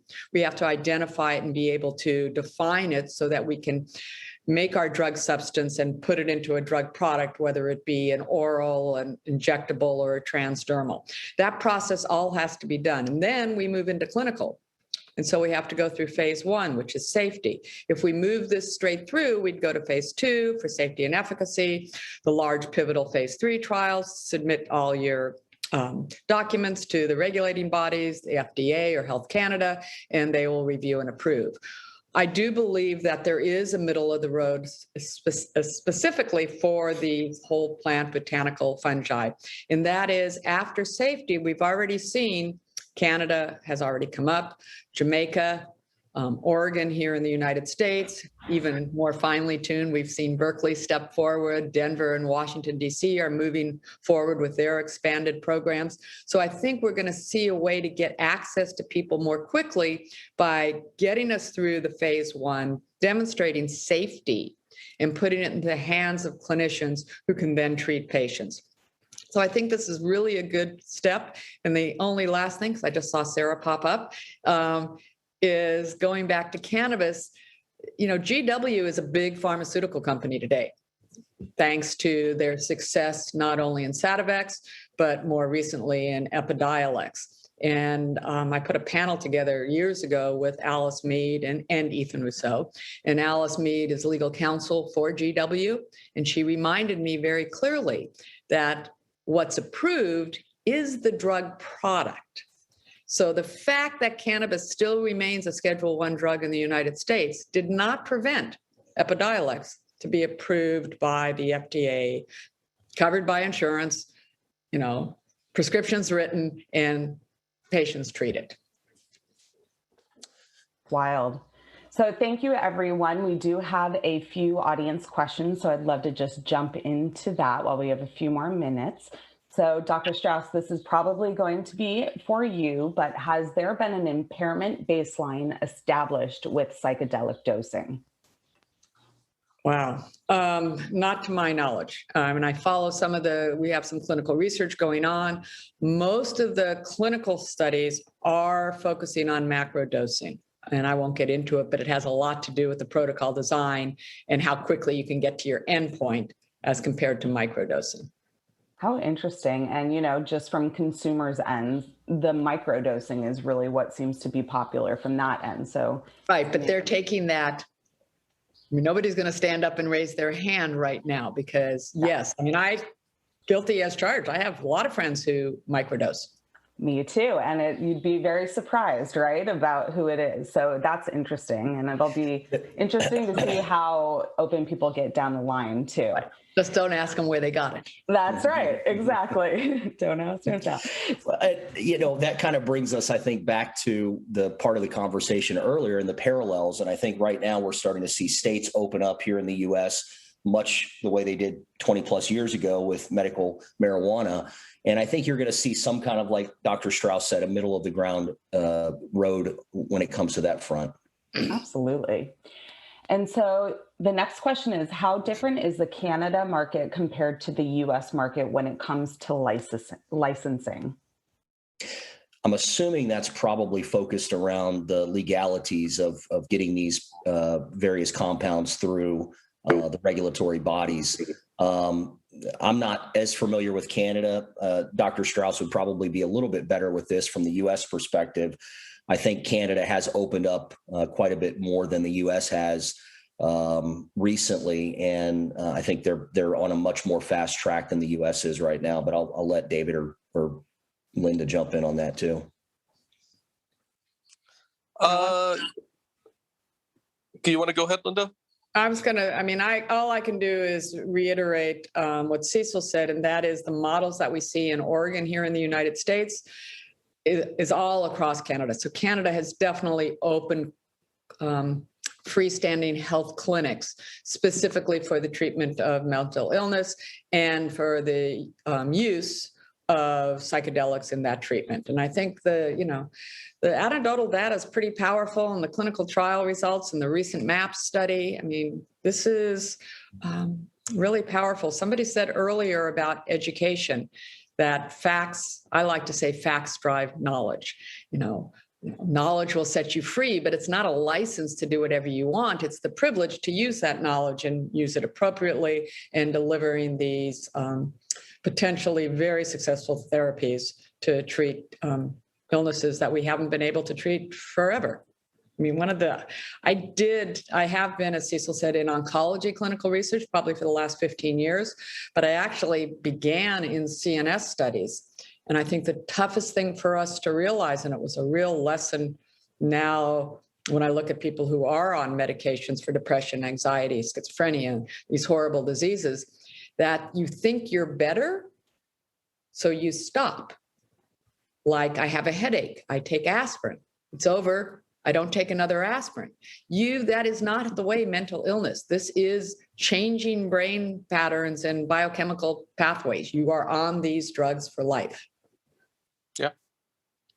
I think that's a great way to end this. And I appreciate really, that was so impactful too. And thank you, Linda. Thank you, David. Thank you, Cecil. We really appreciate you joining us and sharing your knowledge and just being open. So thanks for having us, and apologize for the tech issues at the beginning. Don't worry. That's the name of the game. Yeah, talk soon. Bye-bye. All right. Thank you. And so I'd love to introduce our next panel. So this is the second generation psychedelics, enabling streamlined patient access to psychedelic therapeutics. So I'd love to have Patrick and Dr. Ahmad Douroudian and Justin Kirkland from BetterLife Pharma come on the screen. So go ahead and turn your cameras on and I'll let you guys take it from here. Hey, it's a pleasure to be here. Thank you very much for giving us the opportunity to share. I have a very long background with psychedelics. I've worked with various entheogenic compounds for over 2 decades at this point, and my own story began with being at the sort of receiving end of the hopelessness that the current medical establishment presents with people who may have mental health or addiction disorders. Nothing that I found had any sort of efficacy for what I was going through, and I became one of the first very early individuals to do ibogaine.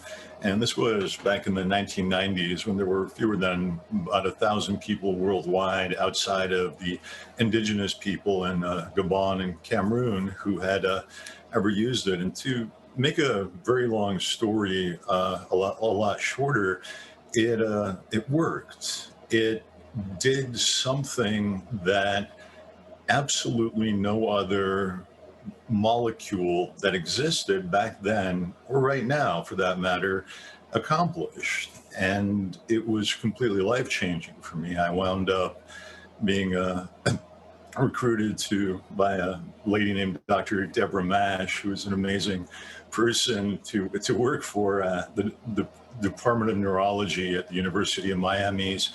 And primarily my work was at the ibogaine Research Project, and the other parts were working at the Brain Endowment Bank, which is the world's largest cryopreserved biorepository of human brains, where we study how drugs affect what occurs with the human mind, the human brain, and versus controls versus neurodegenerative diseases. So fast forwarding a bit, I'm one of the founders of Clear Sky, which is currently the world's oldest medically based psychedelics clinic, which primarily focuses on interrupting polysubstance abuse disorders. And what you tend to discover is everybody is self-medicating something. Nearly everyone has a variety of co-occurring disorders because drug dependence is really not the problem for most individuals, it's the solution. And what we discovered quite a long time ago is all of these molecules have a tremendous amount of efficacy, which conventional medications that are available right now do not. What is available for people who suffer from depression, bipolar disorder, a variety of extremely common issues, especially right now when everybody's life has been impacted by COVID and daily amounts of abnormal stress and isolation. It's like the bottom line is most of our patients we've treated who are prescribed SSRIs, there's very low patient compliance. There's a pretty low success rate. There's just a lot of people they don't work for, whereas a variety of psychedelic molecules have tremendous efficacy. So my partner and I, Justin, were working on these. Basically, it's chemistry hacking and doing really cool things. Justin, who's going to talk right after me, is a really gifted chemist. So what we focused on was something that we have a lot of anecdotal experience with, which is a molecule that goes around walls and doesn't bang into them. Now, what I mean by that is the entire psychedelics industry at the bottom of every single deck or or PowerPoint, there could be an tiny little font or invisible ink that will say, P.S. Every single thing that you're talking about doing in this business plan is going to require a bunch of laws to get rewritten, because these are all Schedule I substances and you can't actually give them to people right now. Now, speaking for myself, I support both decriminalization and medicalization.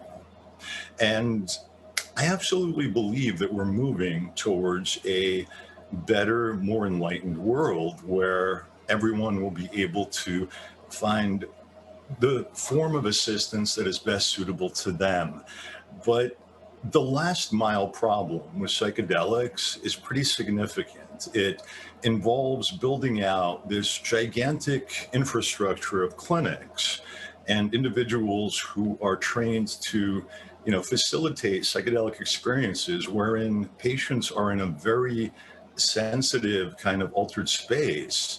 And having done this for a very long time, and we've treated over 4,000 individuals at Clear Sky at this point, it is far easier said than done. And now try scaling that. I absolutely believe that it will happen, but it's going to take a minute. It's not going to happen the next 5 minutes. It's not going to happen, I don't think, in the next 5 years. So to make a longer story very short and get to the point, we have a molecule which is, for lack of a better way of expressing it, a second-generation psychedelic. It does not use any List 1 precursors in order to manufacture it. It is not a Schedule I substance. We completely obviate all of these regulatory hurdles. We do not need clinics built out all over planet Earth in order to administer it. The paradigm is utilizing a take-home medication dispensed by clinicians. What happens if the patient eats the entire bottle of pills? The answer is nothing much. I mean, there's not going to be an adverse event. There's very little that's anything except a significant improvement over what we have for specifically mental health issues right now, which are primarily SSRIs. I've sort of covered a lot of the background and rambled for a bit, and I'd like to pass it over to my friend Justin, who can give a lot more sort of color and texture on the chemistry and what we're focused on. Justin. Yeah, sure. Thanks so much. No, we're very excited to be here and super excited to be part of really a relatively new industry on the medical side of things. One of the things that makes BetterLife a little different than many of the other companies that you're going to hear about or you read about in the news, I would definitely say that psilocybin is probably the most popular psychedelic being studied right now by a wide variety of universities and publicly traded companies and private companies, and for very good reasons.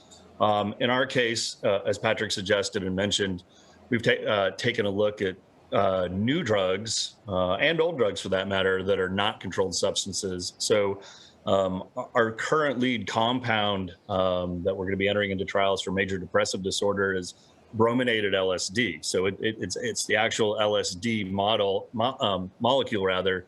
It's been halogenated, so it actually creates a new compound. And I mentioned it's an old drug. It came out of Sandoz Pharmaceuticals in Switzerland at the same time that LSD was originally manufactured. And so certainly at this point, we're seeing some of the beneficial activity that we're hoping for, and that's the reason why this is our lead compound.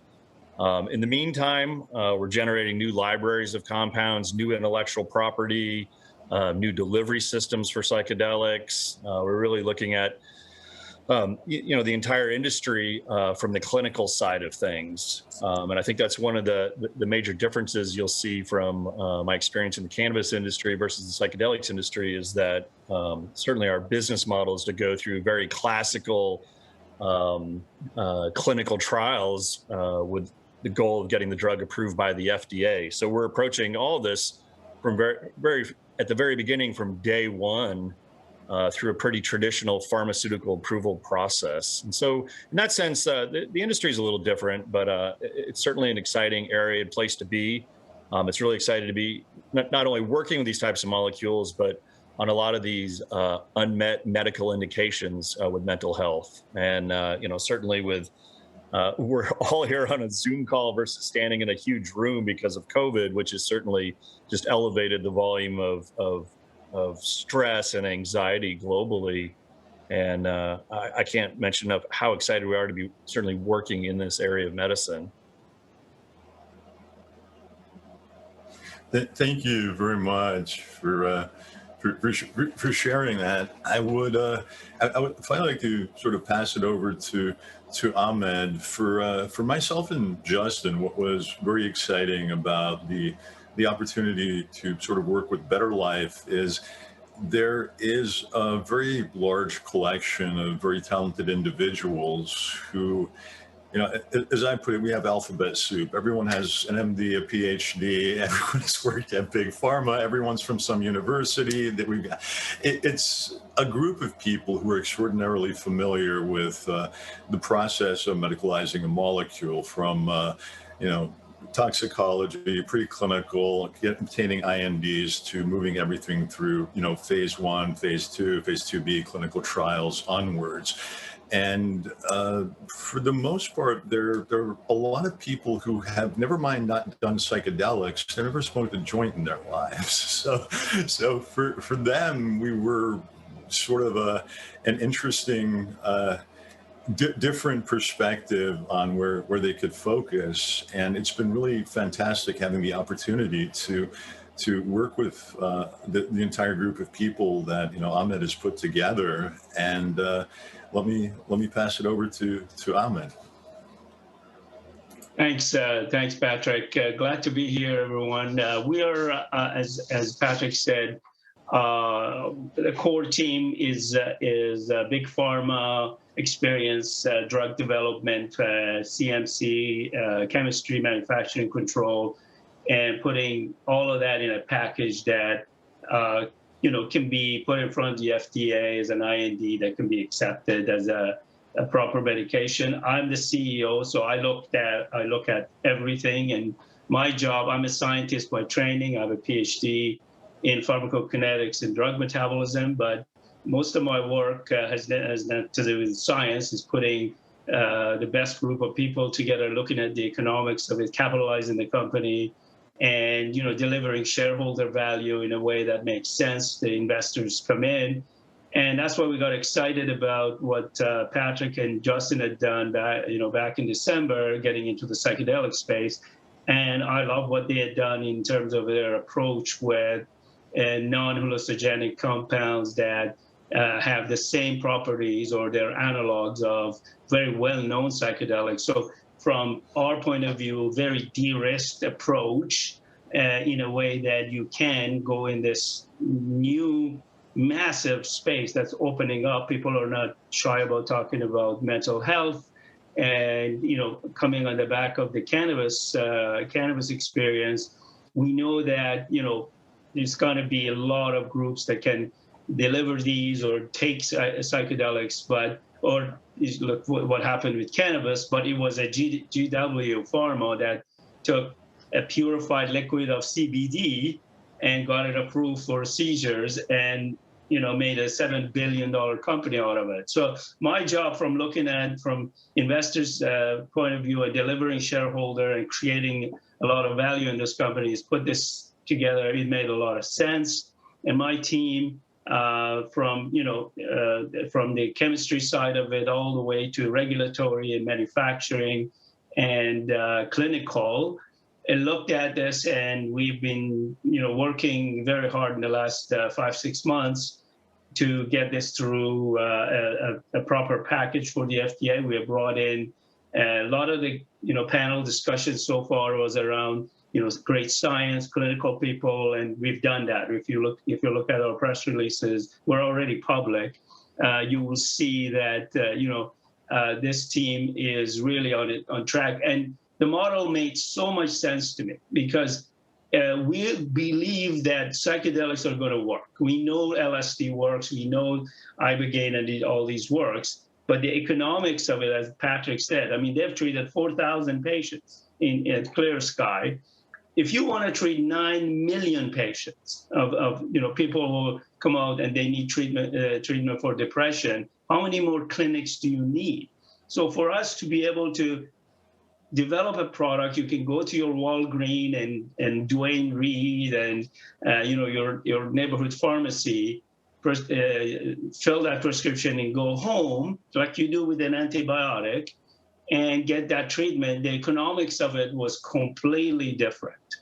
So we're all about treatment and drug development, but patient-friendly, self-administered. There's a lot of stigma attached to, it's stressful to go to a clinic to begin with. So if you can get that drug, you are already stressed or anxiety or depressed. We think this space is opening quite a bit, and we're generating, with our 2 lead molecules, one being 2-bromo-LSD, and adding additional indications. We have a great platform in terms of the manufacturing patent and things that we have to protect ourselves. And we think we can play, a big role in the next year or two in putting out very patient-friendly treatments that will make difference. And at the same time, from what I see, create a lot of shareholder value for investors who want to come in and invest in this space. We're one of the, I think, better targets on the public markets. So with that, I'll pass that back to Patrick.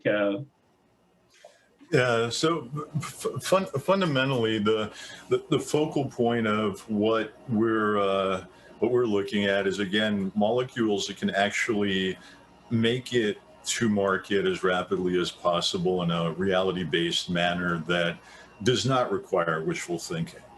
And again, I'm personally coming from a background of supporting both medicalization and decriminalization. Do I really want to go to, psychedelic clinics? In some cases, it's very important. You have molecules like ibogaine, which can kill you if you dose it too high, if you have pre-existing medical conditions. That's a component that does not happen with any other classical psychedelic. And ibogaine isn't even a classical hallucinogen. It has very low to no affinity at 5-HT2A, like LSD, psilocybin, et cetera. But if you're coming from the perspective of working with something very, very heavy like that, then you do need medical supervision. A lot of ketamine clinics are sort of working within the telehealth framework and utilizing telemedicine, and basically, okay, here's your Zoom session for some therapy, here are your materials, do your materials, call back, reintegrate.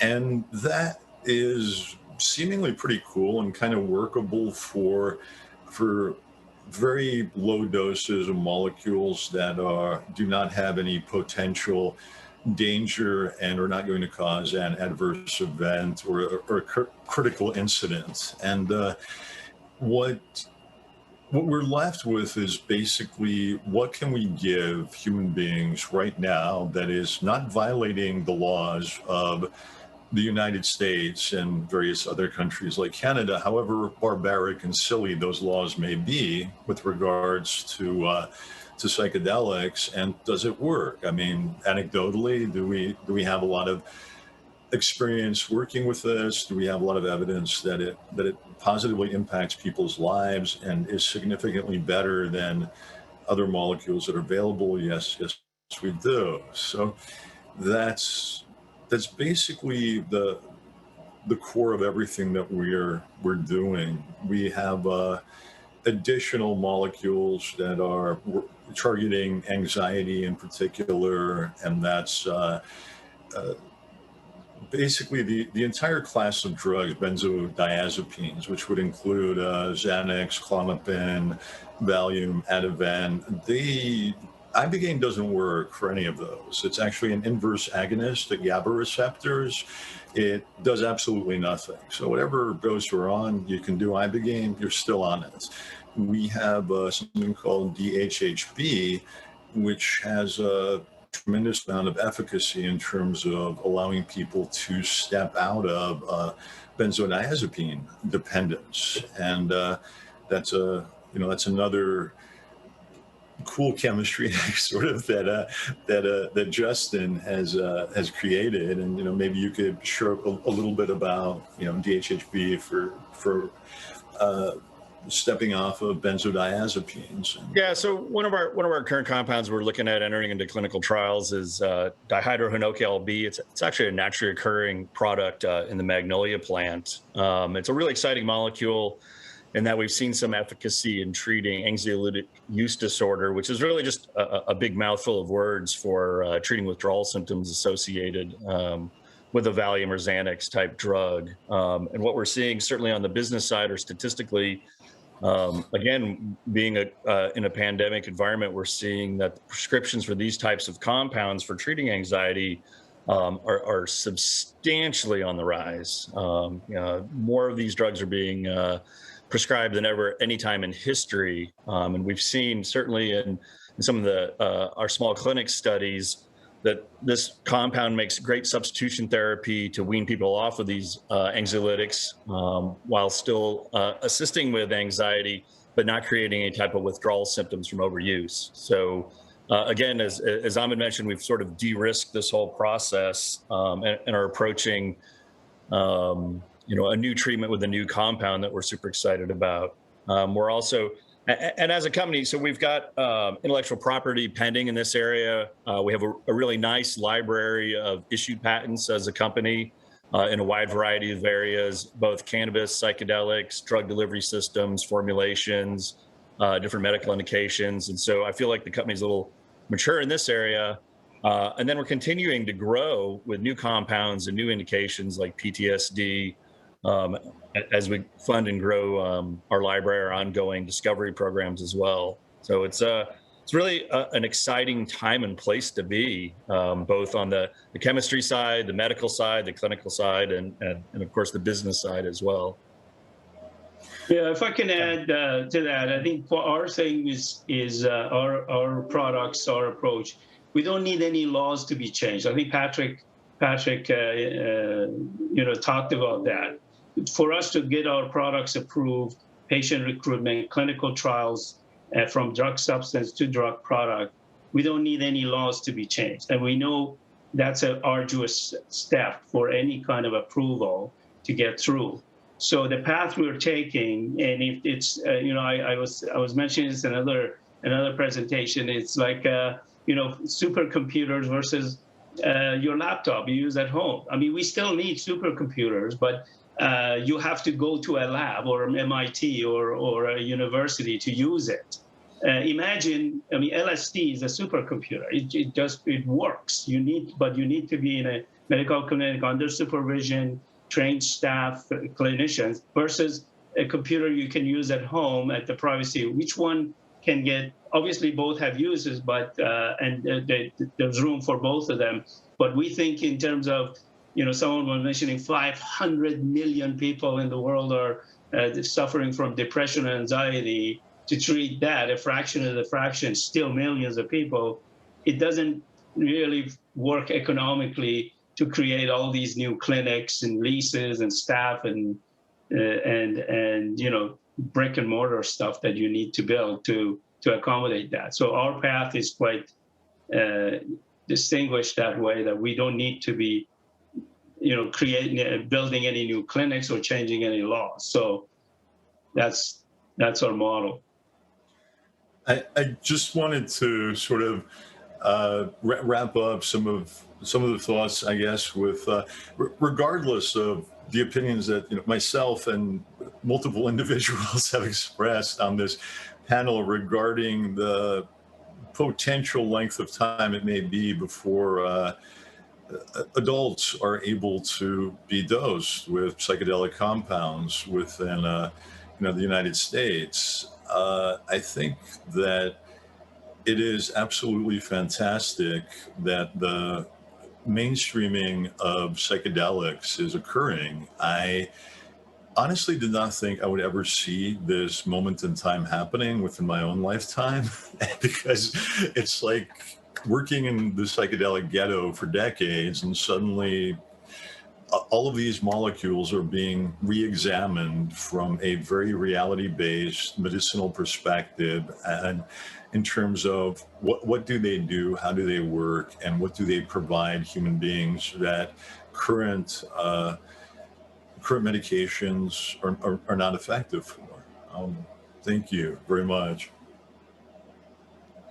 So we do have just a couple audience Q&A. Evan would like to know, are there any countries that are doing microdosing right? Are there any countries that are doing microdosing right? There are, there's different molecules for microdosing. I mean, I would say I'm a big proponent of microdosing LSD and ibogaine, which would be my two favorite molecules in terms of enabling better continuity in your day-to-day existence and just maintaining a positive headspace and being able to utilize the benefits of the molecule in question witut remaining at a subperceptual dose. That has absolutely nothing to do with answering your question, because I don't know what countries are doing microdosing right. I'm not sure any countries are doing microdosing. I think that different jurisdictions are decriminalizing and people are experimenting and sharing information, and clinical trials are forthcoming. Mm-hmm. Sure. Adam would like you to talk a little bit more about the baseline testing for fungi in comparison to the cannabis industry for the consumer market. Would it mirror testing for cannabis, as in heavy metals, etc.? I'm going to let Ahmad answer that. I didn't get the first part of the question. Ahmad?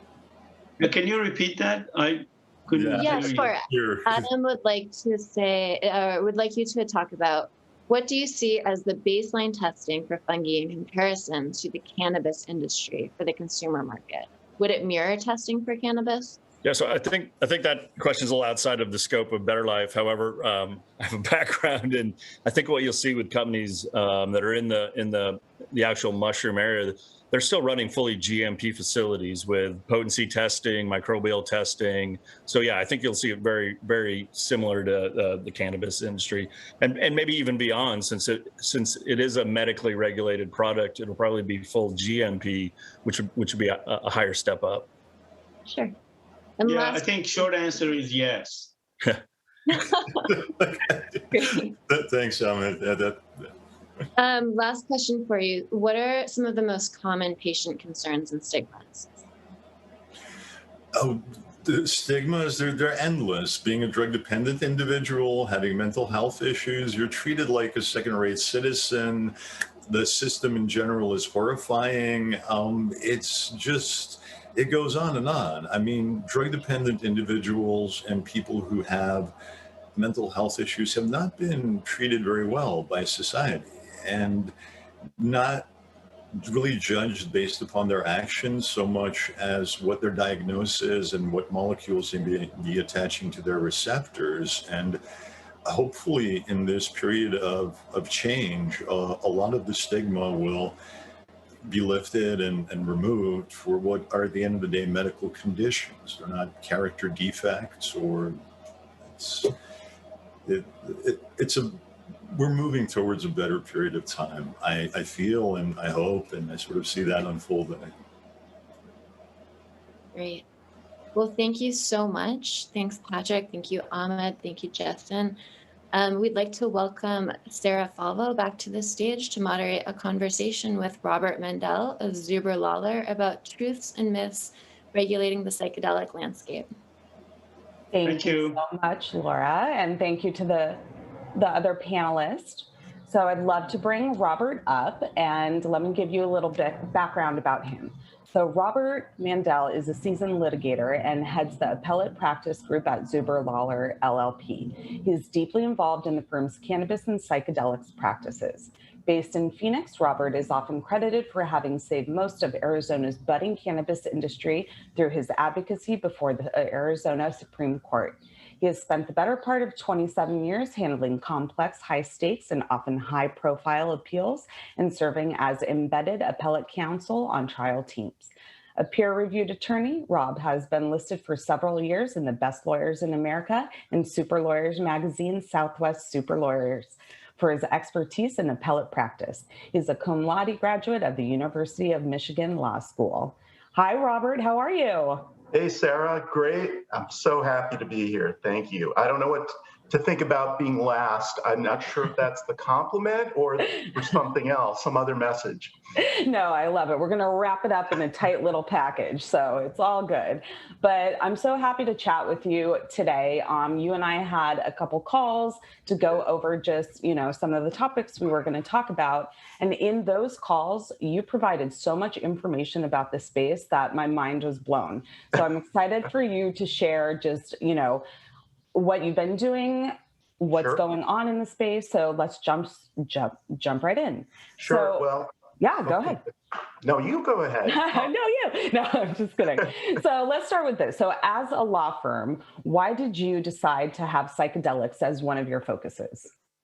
Well, so my law firm, Zuber Lawler, was one of the very first law firms in the nation to begin servicing clients in the cannabis space.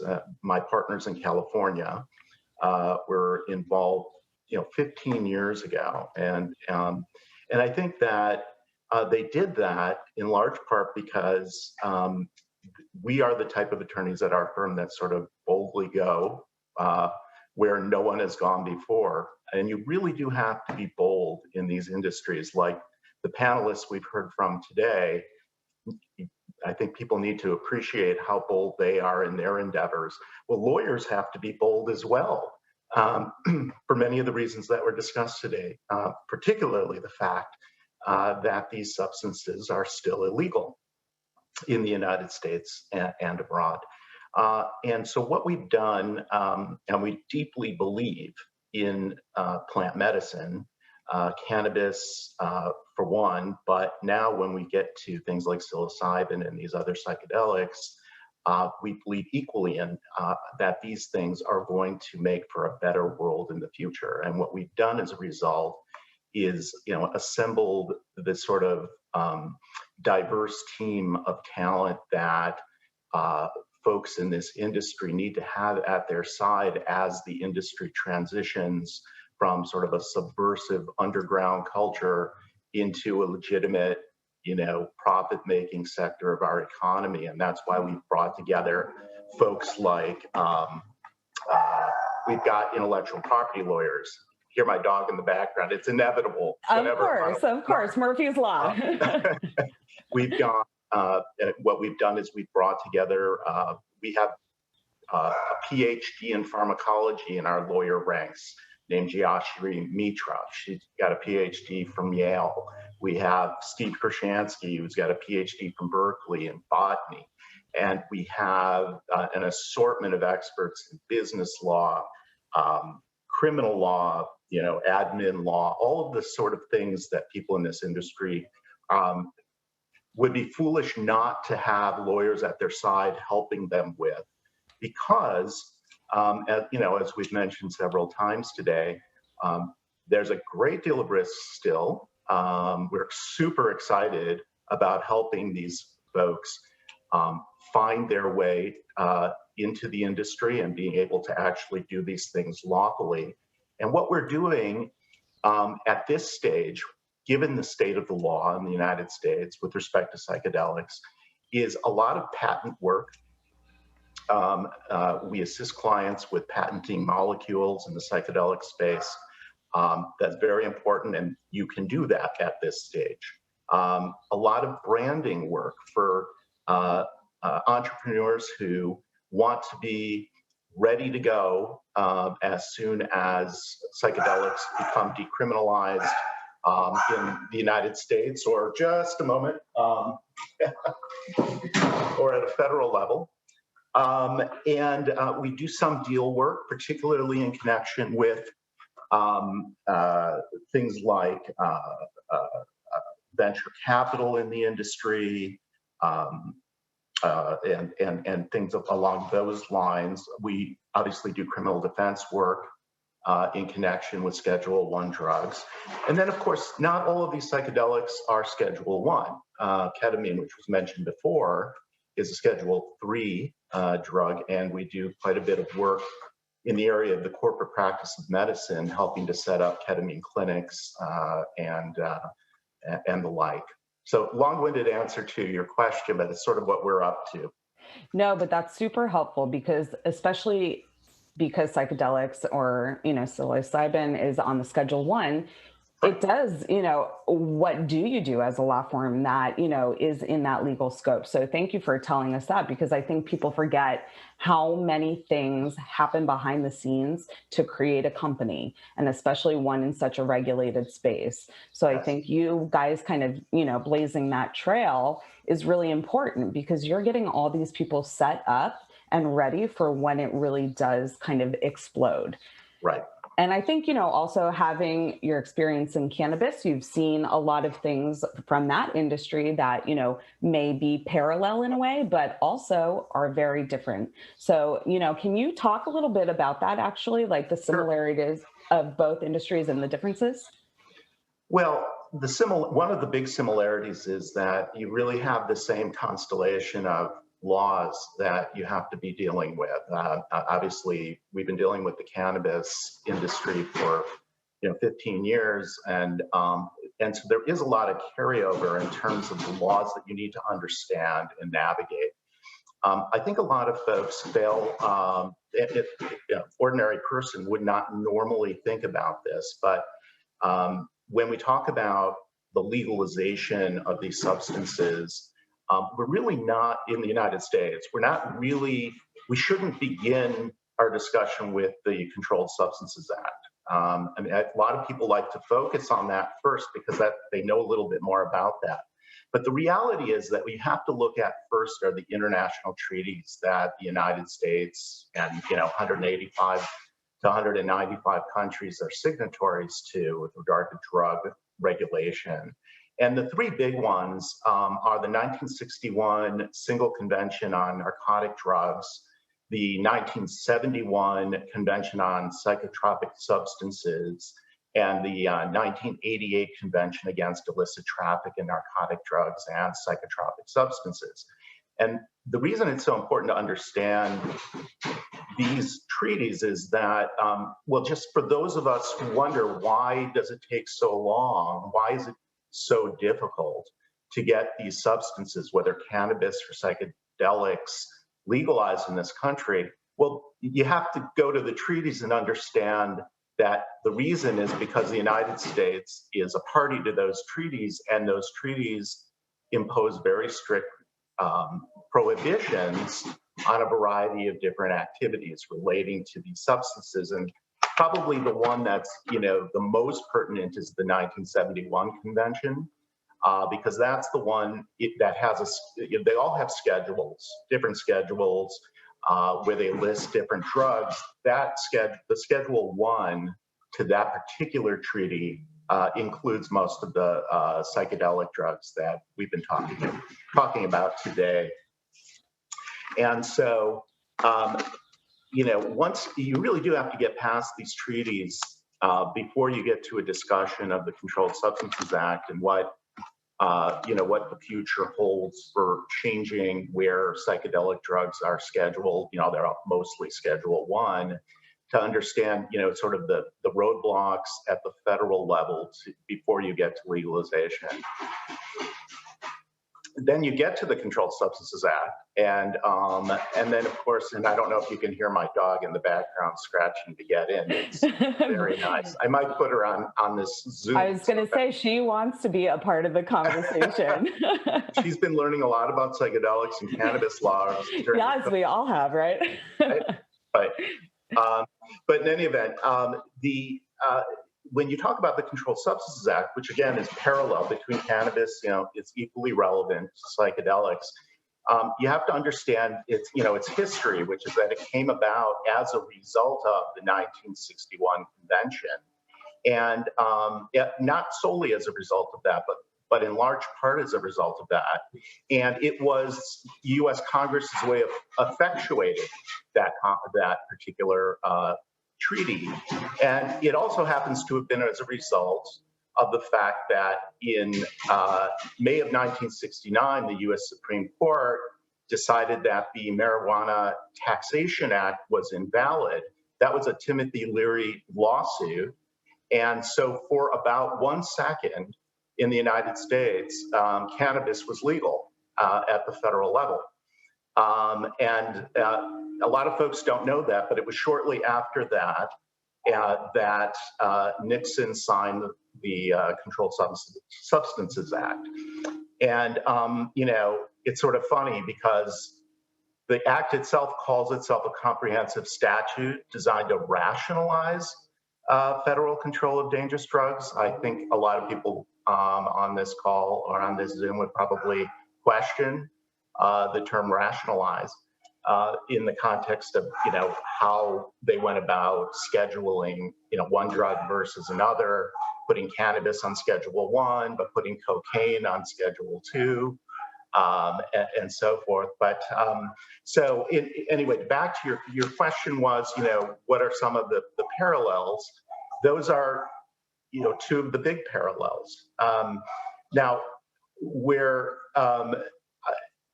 a lot of folks ask is, you know, the legalization, or we should probably call it decriminalization of psychedelics, will that follow the same path in the United States as it has with cannabis? I'm somewhat doubtful of that. You do see some state initiatives, particularly in Oregon, with the passage of their various laws in November of 2020 regarding psilocybin. But one has to wonder whether things are really going to change more dramatically at the federal level and much more quickly with regard to psychedelics than it did with cannabis.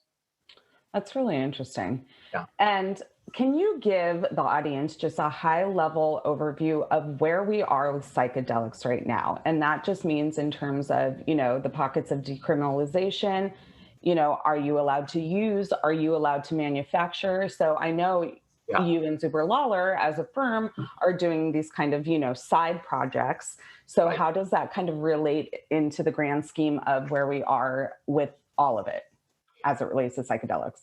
Yeah, I mean, the fact of the matter is in the United States, what folks can currently do, businesses, entrepreneurs, with regard to Schedule 1 psychedelics is fairly limited, except to the extent that you're talking about research, certain medical uses, and then the Schedule 3 things like ketamine. So what we're really talking about is where, you know, is there anywhere in the United States where you can currently manufacture products that contain psychedelic drugs? No, there isn't. That's what we're looking forward to, but you can't currently do that. Are there places where you can sell it? No. If you know anybody, Sarah, who's currently telling you that they have set up a brick and mortar shop, and I don't care where it is, in Oakland, California, or Berkeley, or Massachusetts, or where, you know, and they tell you they've set up a brick and mortar shop where they're making psilocybin products, you need to scratch your head and say, gee, how is that possible? Because they are definitely exposing themselves to state and federal criminal prosecution. The only exception would be if they have, if they're registered with the Drug Enforcement Administration here in the United States, and they are licensed to conduct studies. Otherwise, they're taking a huge risk and should have a lawyer consulting them about these things. Now, there are some pockets in the U.S. where you've heard, you know, about the liberalization of psychedelics. Oregon, obviously, is the one people talk about most. They had two measures, Measure 109 and Measure 110. Measure 109 is called the Psilocybin Program Initiative, and it it made Oregon the first state in the US to officially decriminalize psilocybin, which is the active ingredient in the magic mushrooms and other fungi for therapeutic use. It does permit the Oregon Health Authority to establish a program that would allow licensed service providers to prescribe psilocybin products to patients 21 or older. Keep in mind that that agency has 2 years to develop the program and issue its regulations. So at this point, all we have are the bare bones of the legislation. It will take some time until we get the regulations and understand what this program is really going to look like. But it probably, I think it's a safe bet to assume that what it's not going to look like is what you see in the cannabis industry in various states with, dispensaries, every couple miles or less, huge farms cultivating cannabis, these sorts of things. It's probably going to be much more confined to the individual clinics that are going to be able to provide this service to some patients. And things we don't know include, like, how are they going to source the psilocybin that they're permitted to use? Are they just going to be able to grow it in the backyard of the clinic, or are they actually going to be able to cultivate it in large farms? And I wouldn't expect, these manufacturing operations in Oregon either, based on what we currently know. Another thing to keep in mind is the regulations, as they do in cannabis in various states, just change dramatically. And so people have to be prepared to pivot. And then the third thing, which is also very similar to cannabis with regard to Oregon and other jurisdictions, is that they do allow the counties and the other municipalities in the state to opt out. So while it's talked about as a statewide decriminalization initiative, it may not be statewide. And you can probably expect some of the more conservative counties and municipalities to do what they can to avoid having those things going on in their communities. That's so interesting. And I'd love to go back to the Oregon aspect of it, because how were they able to push that through? And really, was it a grassroots effort? What do you think? Yeah, no, it was a grassroots effort. And what's sort of illuminating and gratifying in some way for me as a big believer in this, in psychedelics in the future, is that it really wasn't by narrow margins. As you would see in some states with regard to cannabis, the citizenry of Oregon to be much more enlightened, if you will, about these sorts of things. And as evidence of that, the lesser known, but I think as important initiative that got passed on the very same day was the one in which they essentially decriminalized possession of many drugs, Schedule I or otherwise. So in Oregon, you can no longer be, and I'm not an Oregon lawyer, so I should preface this by saying, I'm here in Arizona. So if you really want to get advice, call an Oregon lawyer, but I have a pretty good sense of what's going on. And what's going on in regard to possession is that in Oregon is that it's no longer subject to criminal ramifications. So possession is now, if it goes beyond a certain amount, it's subject to civil sanctions. And that's a very good thing, because basically you're taking these drugs out, people who use these drugs outside of the criminal justice system and subjecting them to the civil system, which is probably where it's always belonged.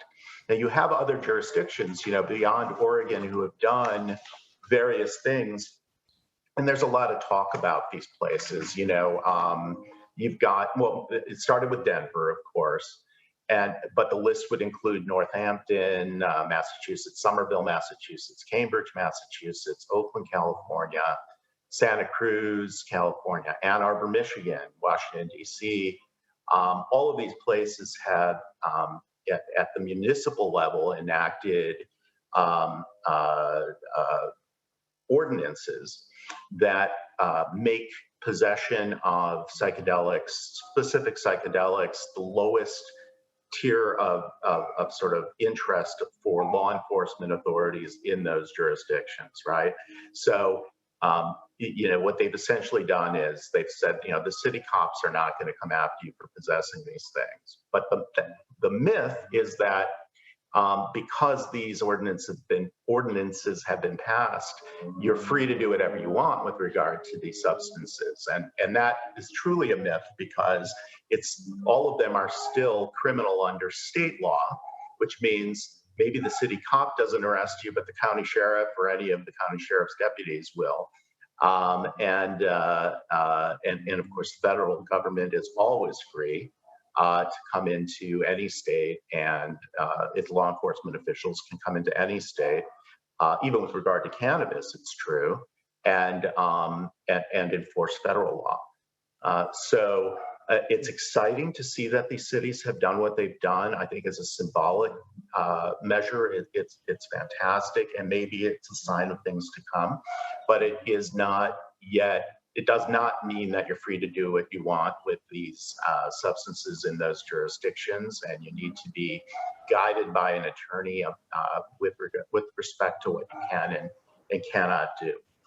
Absolutely. And thank you for sharing that too, because I think the consumer base of psychedelics is absolutely growing day by day. And I think, just some clarity on the actual laws, because you don't want to, kind of get caught with your pants down in terms of that as it relates to federal aspects. Particularly in federal prison. Yes. We don't want to go there for taking a microdose of shrooms or anything like that. Yeah. So you essentially came over from the cannabis space into the psychedelic world. So from my end, I am seeing a lot of cannabis professionals start to dip their toe into that industry as well. So I'd love to hear from you just personally, what was that change like? What are some things to look out for, and, the differences and the similarities of those two industries? Sure. I mean, I will say this, as an attorney, if you had asked me when I was at the University of Michigan Law School, if I would one day be involved in, representing clients in the cannabis industry or the psychedelics industry, I would have said, you have to be absolutely crazy. That's just never going to happen in this country. And even if you had asked me that 10 years ago, I probably would have said the same thing. So for me, whenever sort of an opportunity to get involved in, an area like this comes about, an emergent industry that is promoting something I believe in, it's always, really gratifying and a lot more interesting than some other industries. Another thing that's really nice about both cannabis and now the psychedelic space is the people. It's just a different breed than in other industries. When I don't want to call any out in particular, but the folks who you deal with, clients, consultants, scientists, the folks on our Zoom webinar today, and your colleagues are just, I can't even explain, the magnitude of the collegiality that you see in the community, which makes it a lot more pleasant to practice law, for sure. In addition to it being, I think, a noble objective for these particular plant medicines. And so, what I guess one difference that I'm seeing is, it really has to do, I think, mostly with how people are perceiving the future in these two industries.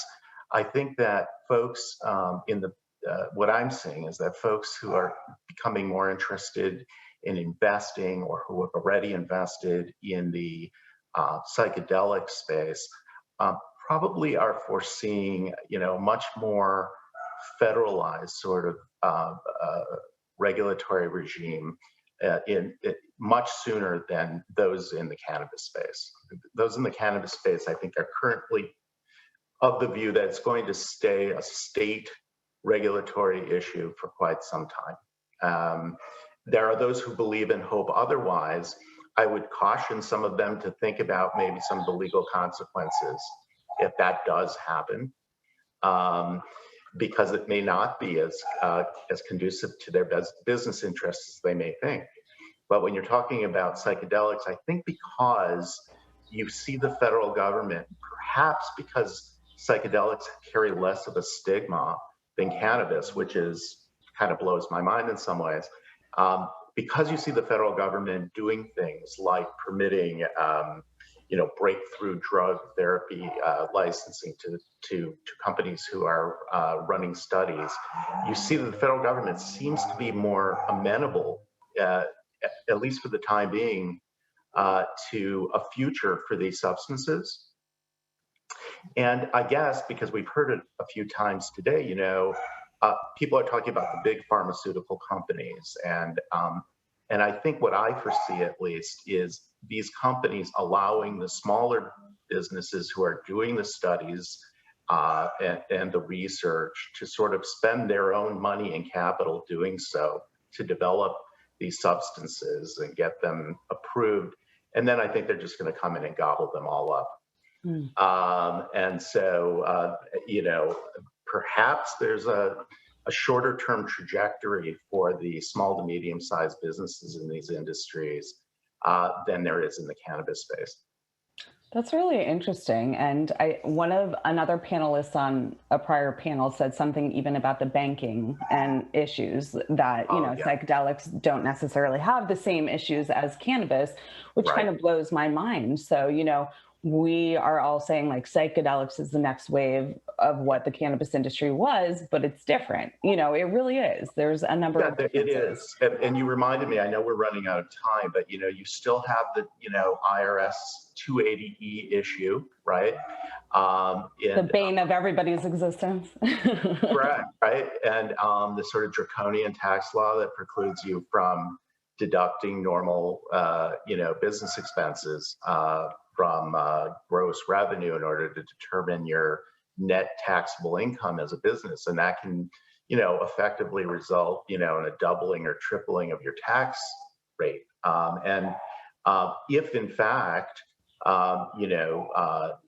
more states like Oregon move forward and in some commercial way permit more use of psychedelics in the sale and manufacture and all of that, 280E is going to be as much a factor for those businesses as it is in the cannabis space. Absolutely. How interesting. And do you have any parting words, Robert? Anything you want to share? Yeah. I do want to also thank you for being just on the forefront of this. I think lawyers might have a reputation of, just kind of being, formal and very, you know what I mean. No offense to all the lawyers on the call. Yeah. But really, I think formal. Yeah, exactly. But I think you taking the risks that you have in the industry is really helping everyone move forward. We need people like you. We need, lawyers to actually make sure the companies are doing things legally so we can be above the board and really push this industry forward like we did cannabis. But yeah, I'd love to hear any just parting words from you. Go for it. Absolutely. I mean, we spend, and some of us at the firm spend more than half the day greeting individuals, entrepreneurs, investors, people who have an interest in the psychedelic space, meeting with them, Zooming with them, trying to, enjoyably figure out what they want to do. And all of us enjoy that tremendously. So that we have a standing invitation. You can see my phone number and email address in the background here of my little, Brady Bunch cubicle. That everyone on the call, who's listening in, the 500 or so attendees or 600, I don't know, and everybody on the panel, please reach out. We'd love to meet you. Of course, we'd love to do your legal work, but that's not what this is about. We want to get to know you, and if we can put you in touch with people who will facilitate or catalyze your business objectives, then we'll do that. But we're here for you. We're here for the community, and thank you. I appreciate you joining us today, Robert. And next time we will have your dog on the panel as well. And she can totally add a lot of information. No, but thank you so much. And I am just going to wrap up the program now. So we thank everybody for joining us today. Here at Arcview, we really are just scratching the surface of psychedelics. So we're happy to have this conversation and start it with you tuning in. As you've noticed, a poll popped up on your screen. We'd really appreciate your thoughts on today's webinar, and also what topics are important to you. We'd love to hear from you. And just a reminder to visit arcviewaccess.com and Arcview social media for all the latest activities and events at Arcview. And we have a few upcoming programs that I do want to mention. One of a company that we are close with, Global Go, is having a webinar next Tuesday, May 11th at 10 a.m. And the topic is promoting inclusion and opportunity in cannabis markets. So one of my colleagues is going to drop that registration link in the chat for you. And then internally at Arcview, we have a few exciting programs coming up. So we'll have our Oklahoma Town Hall on May 13th at 10 a.m.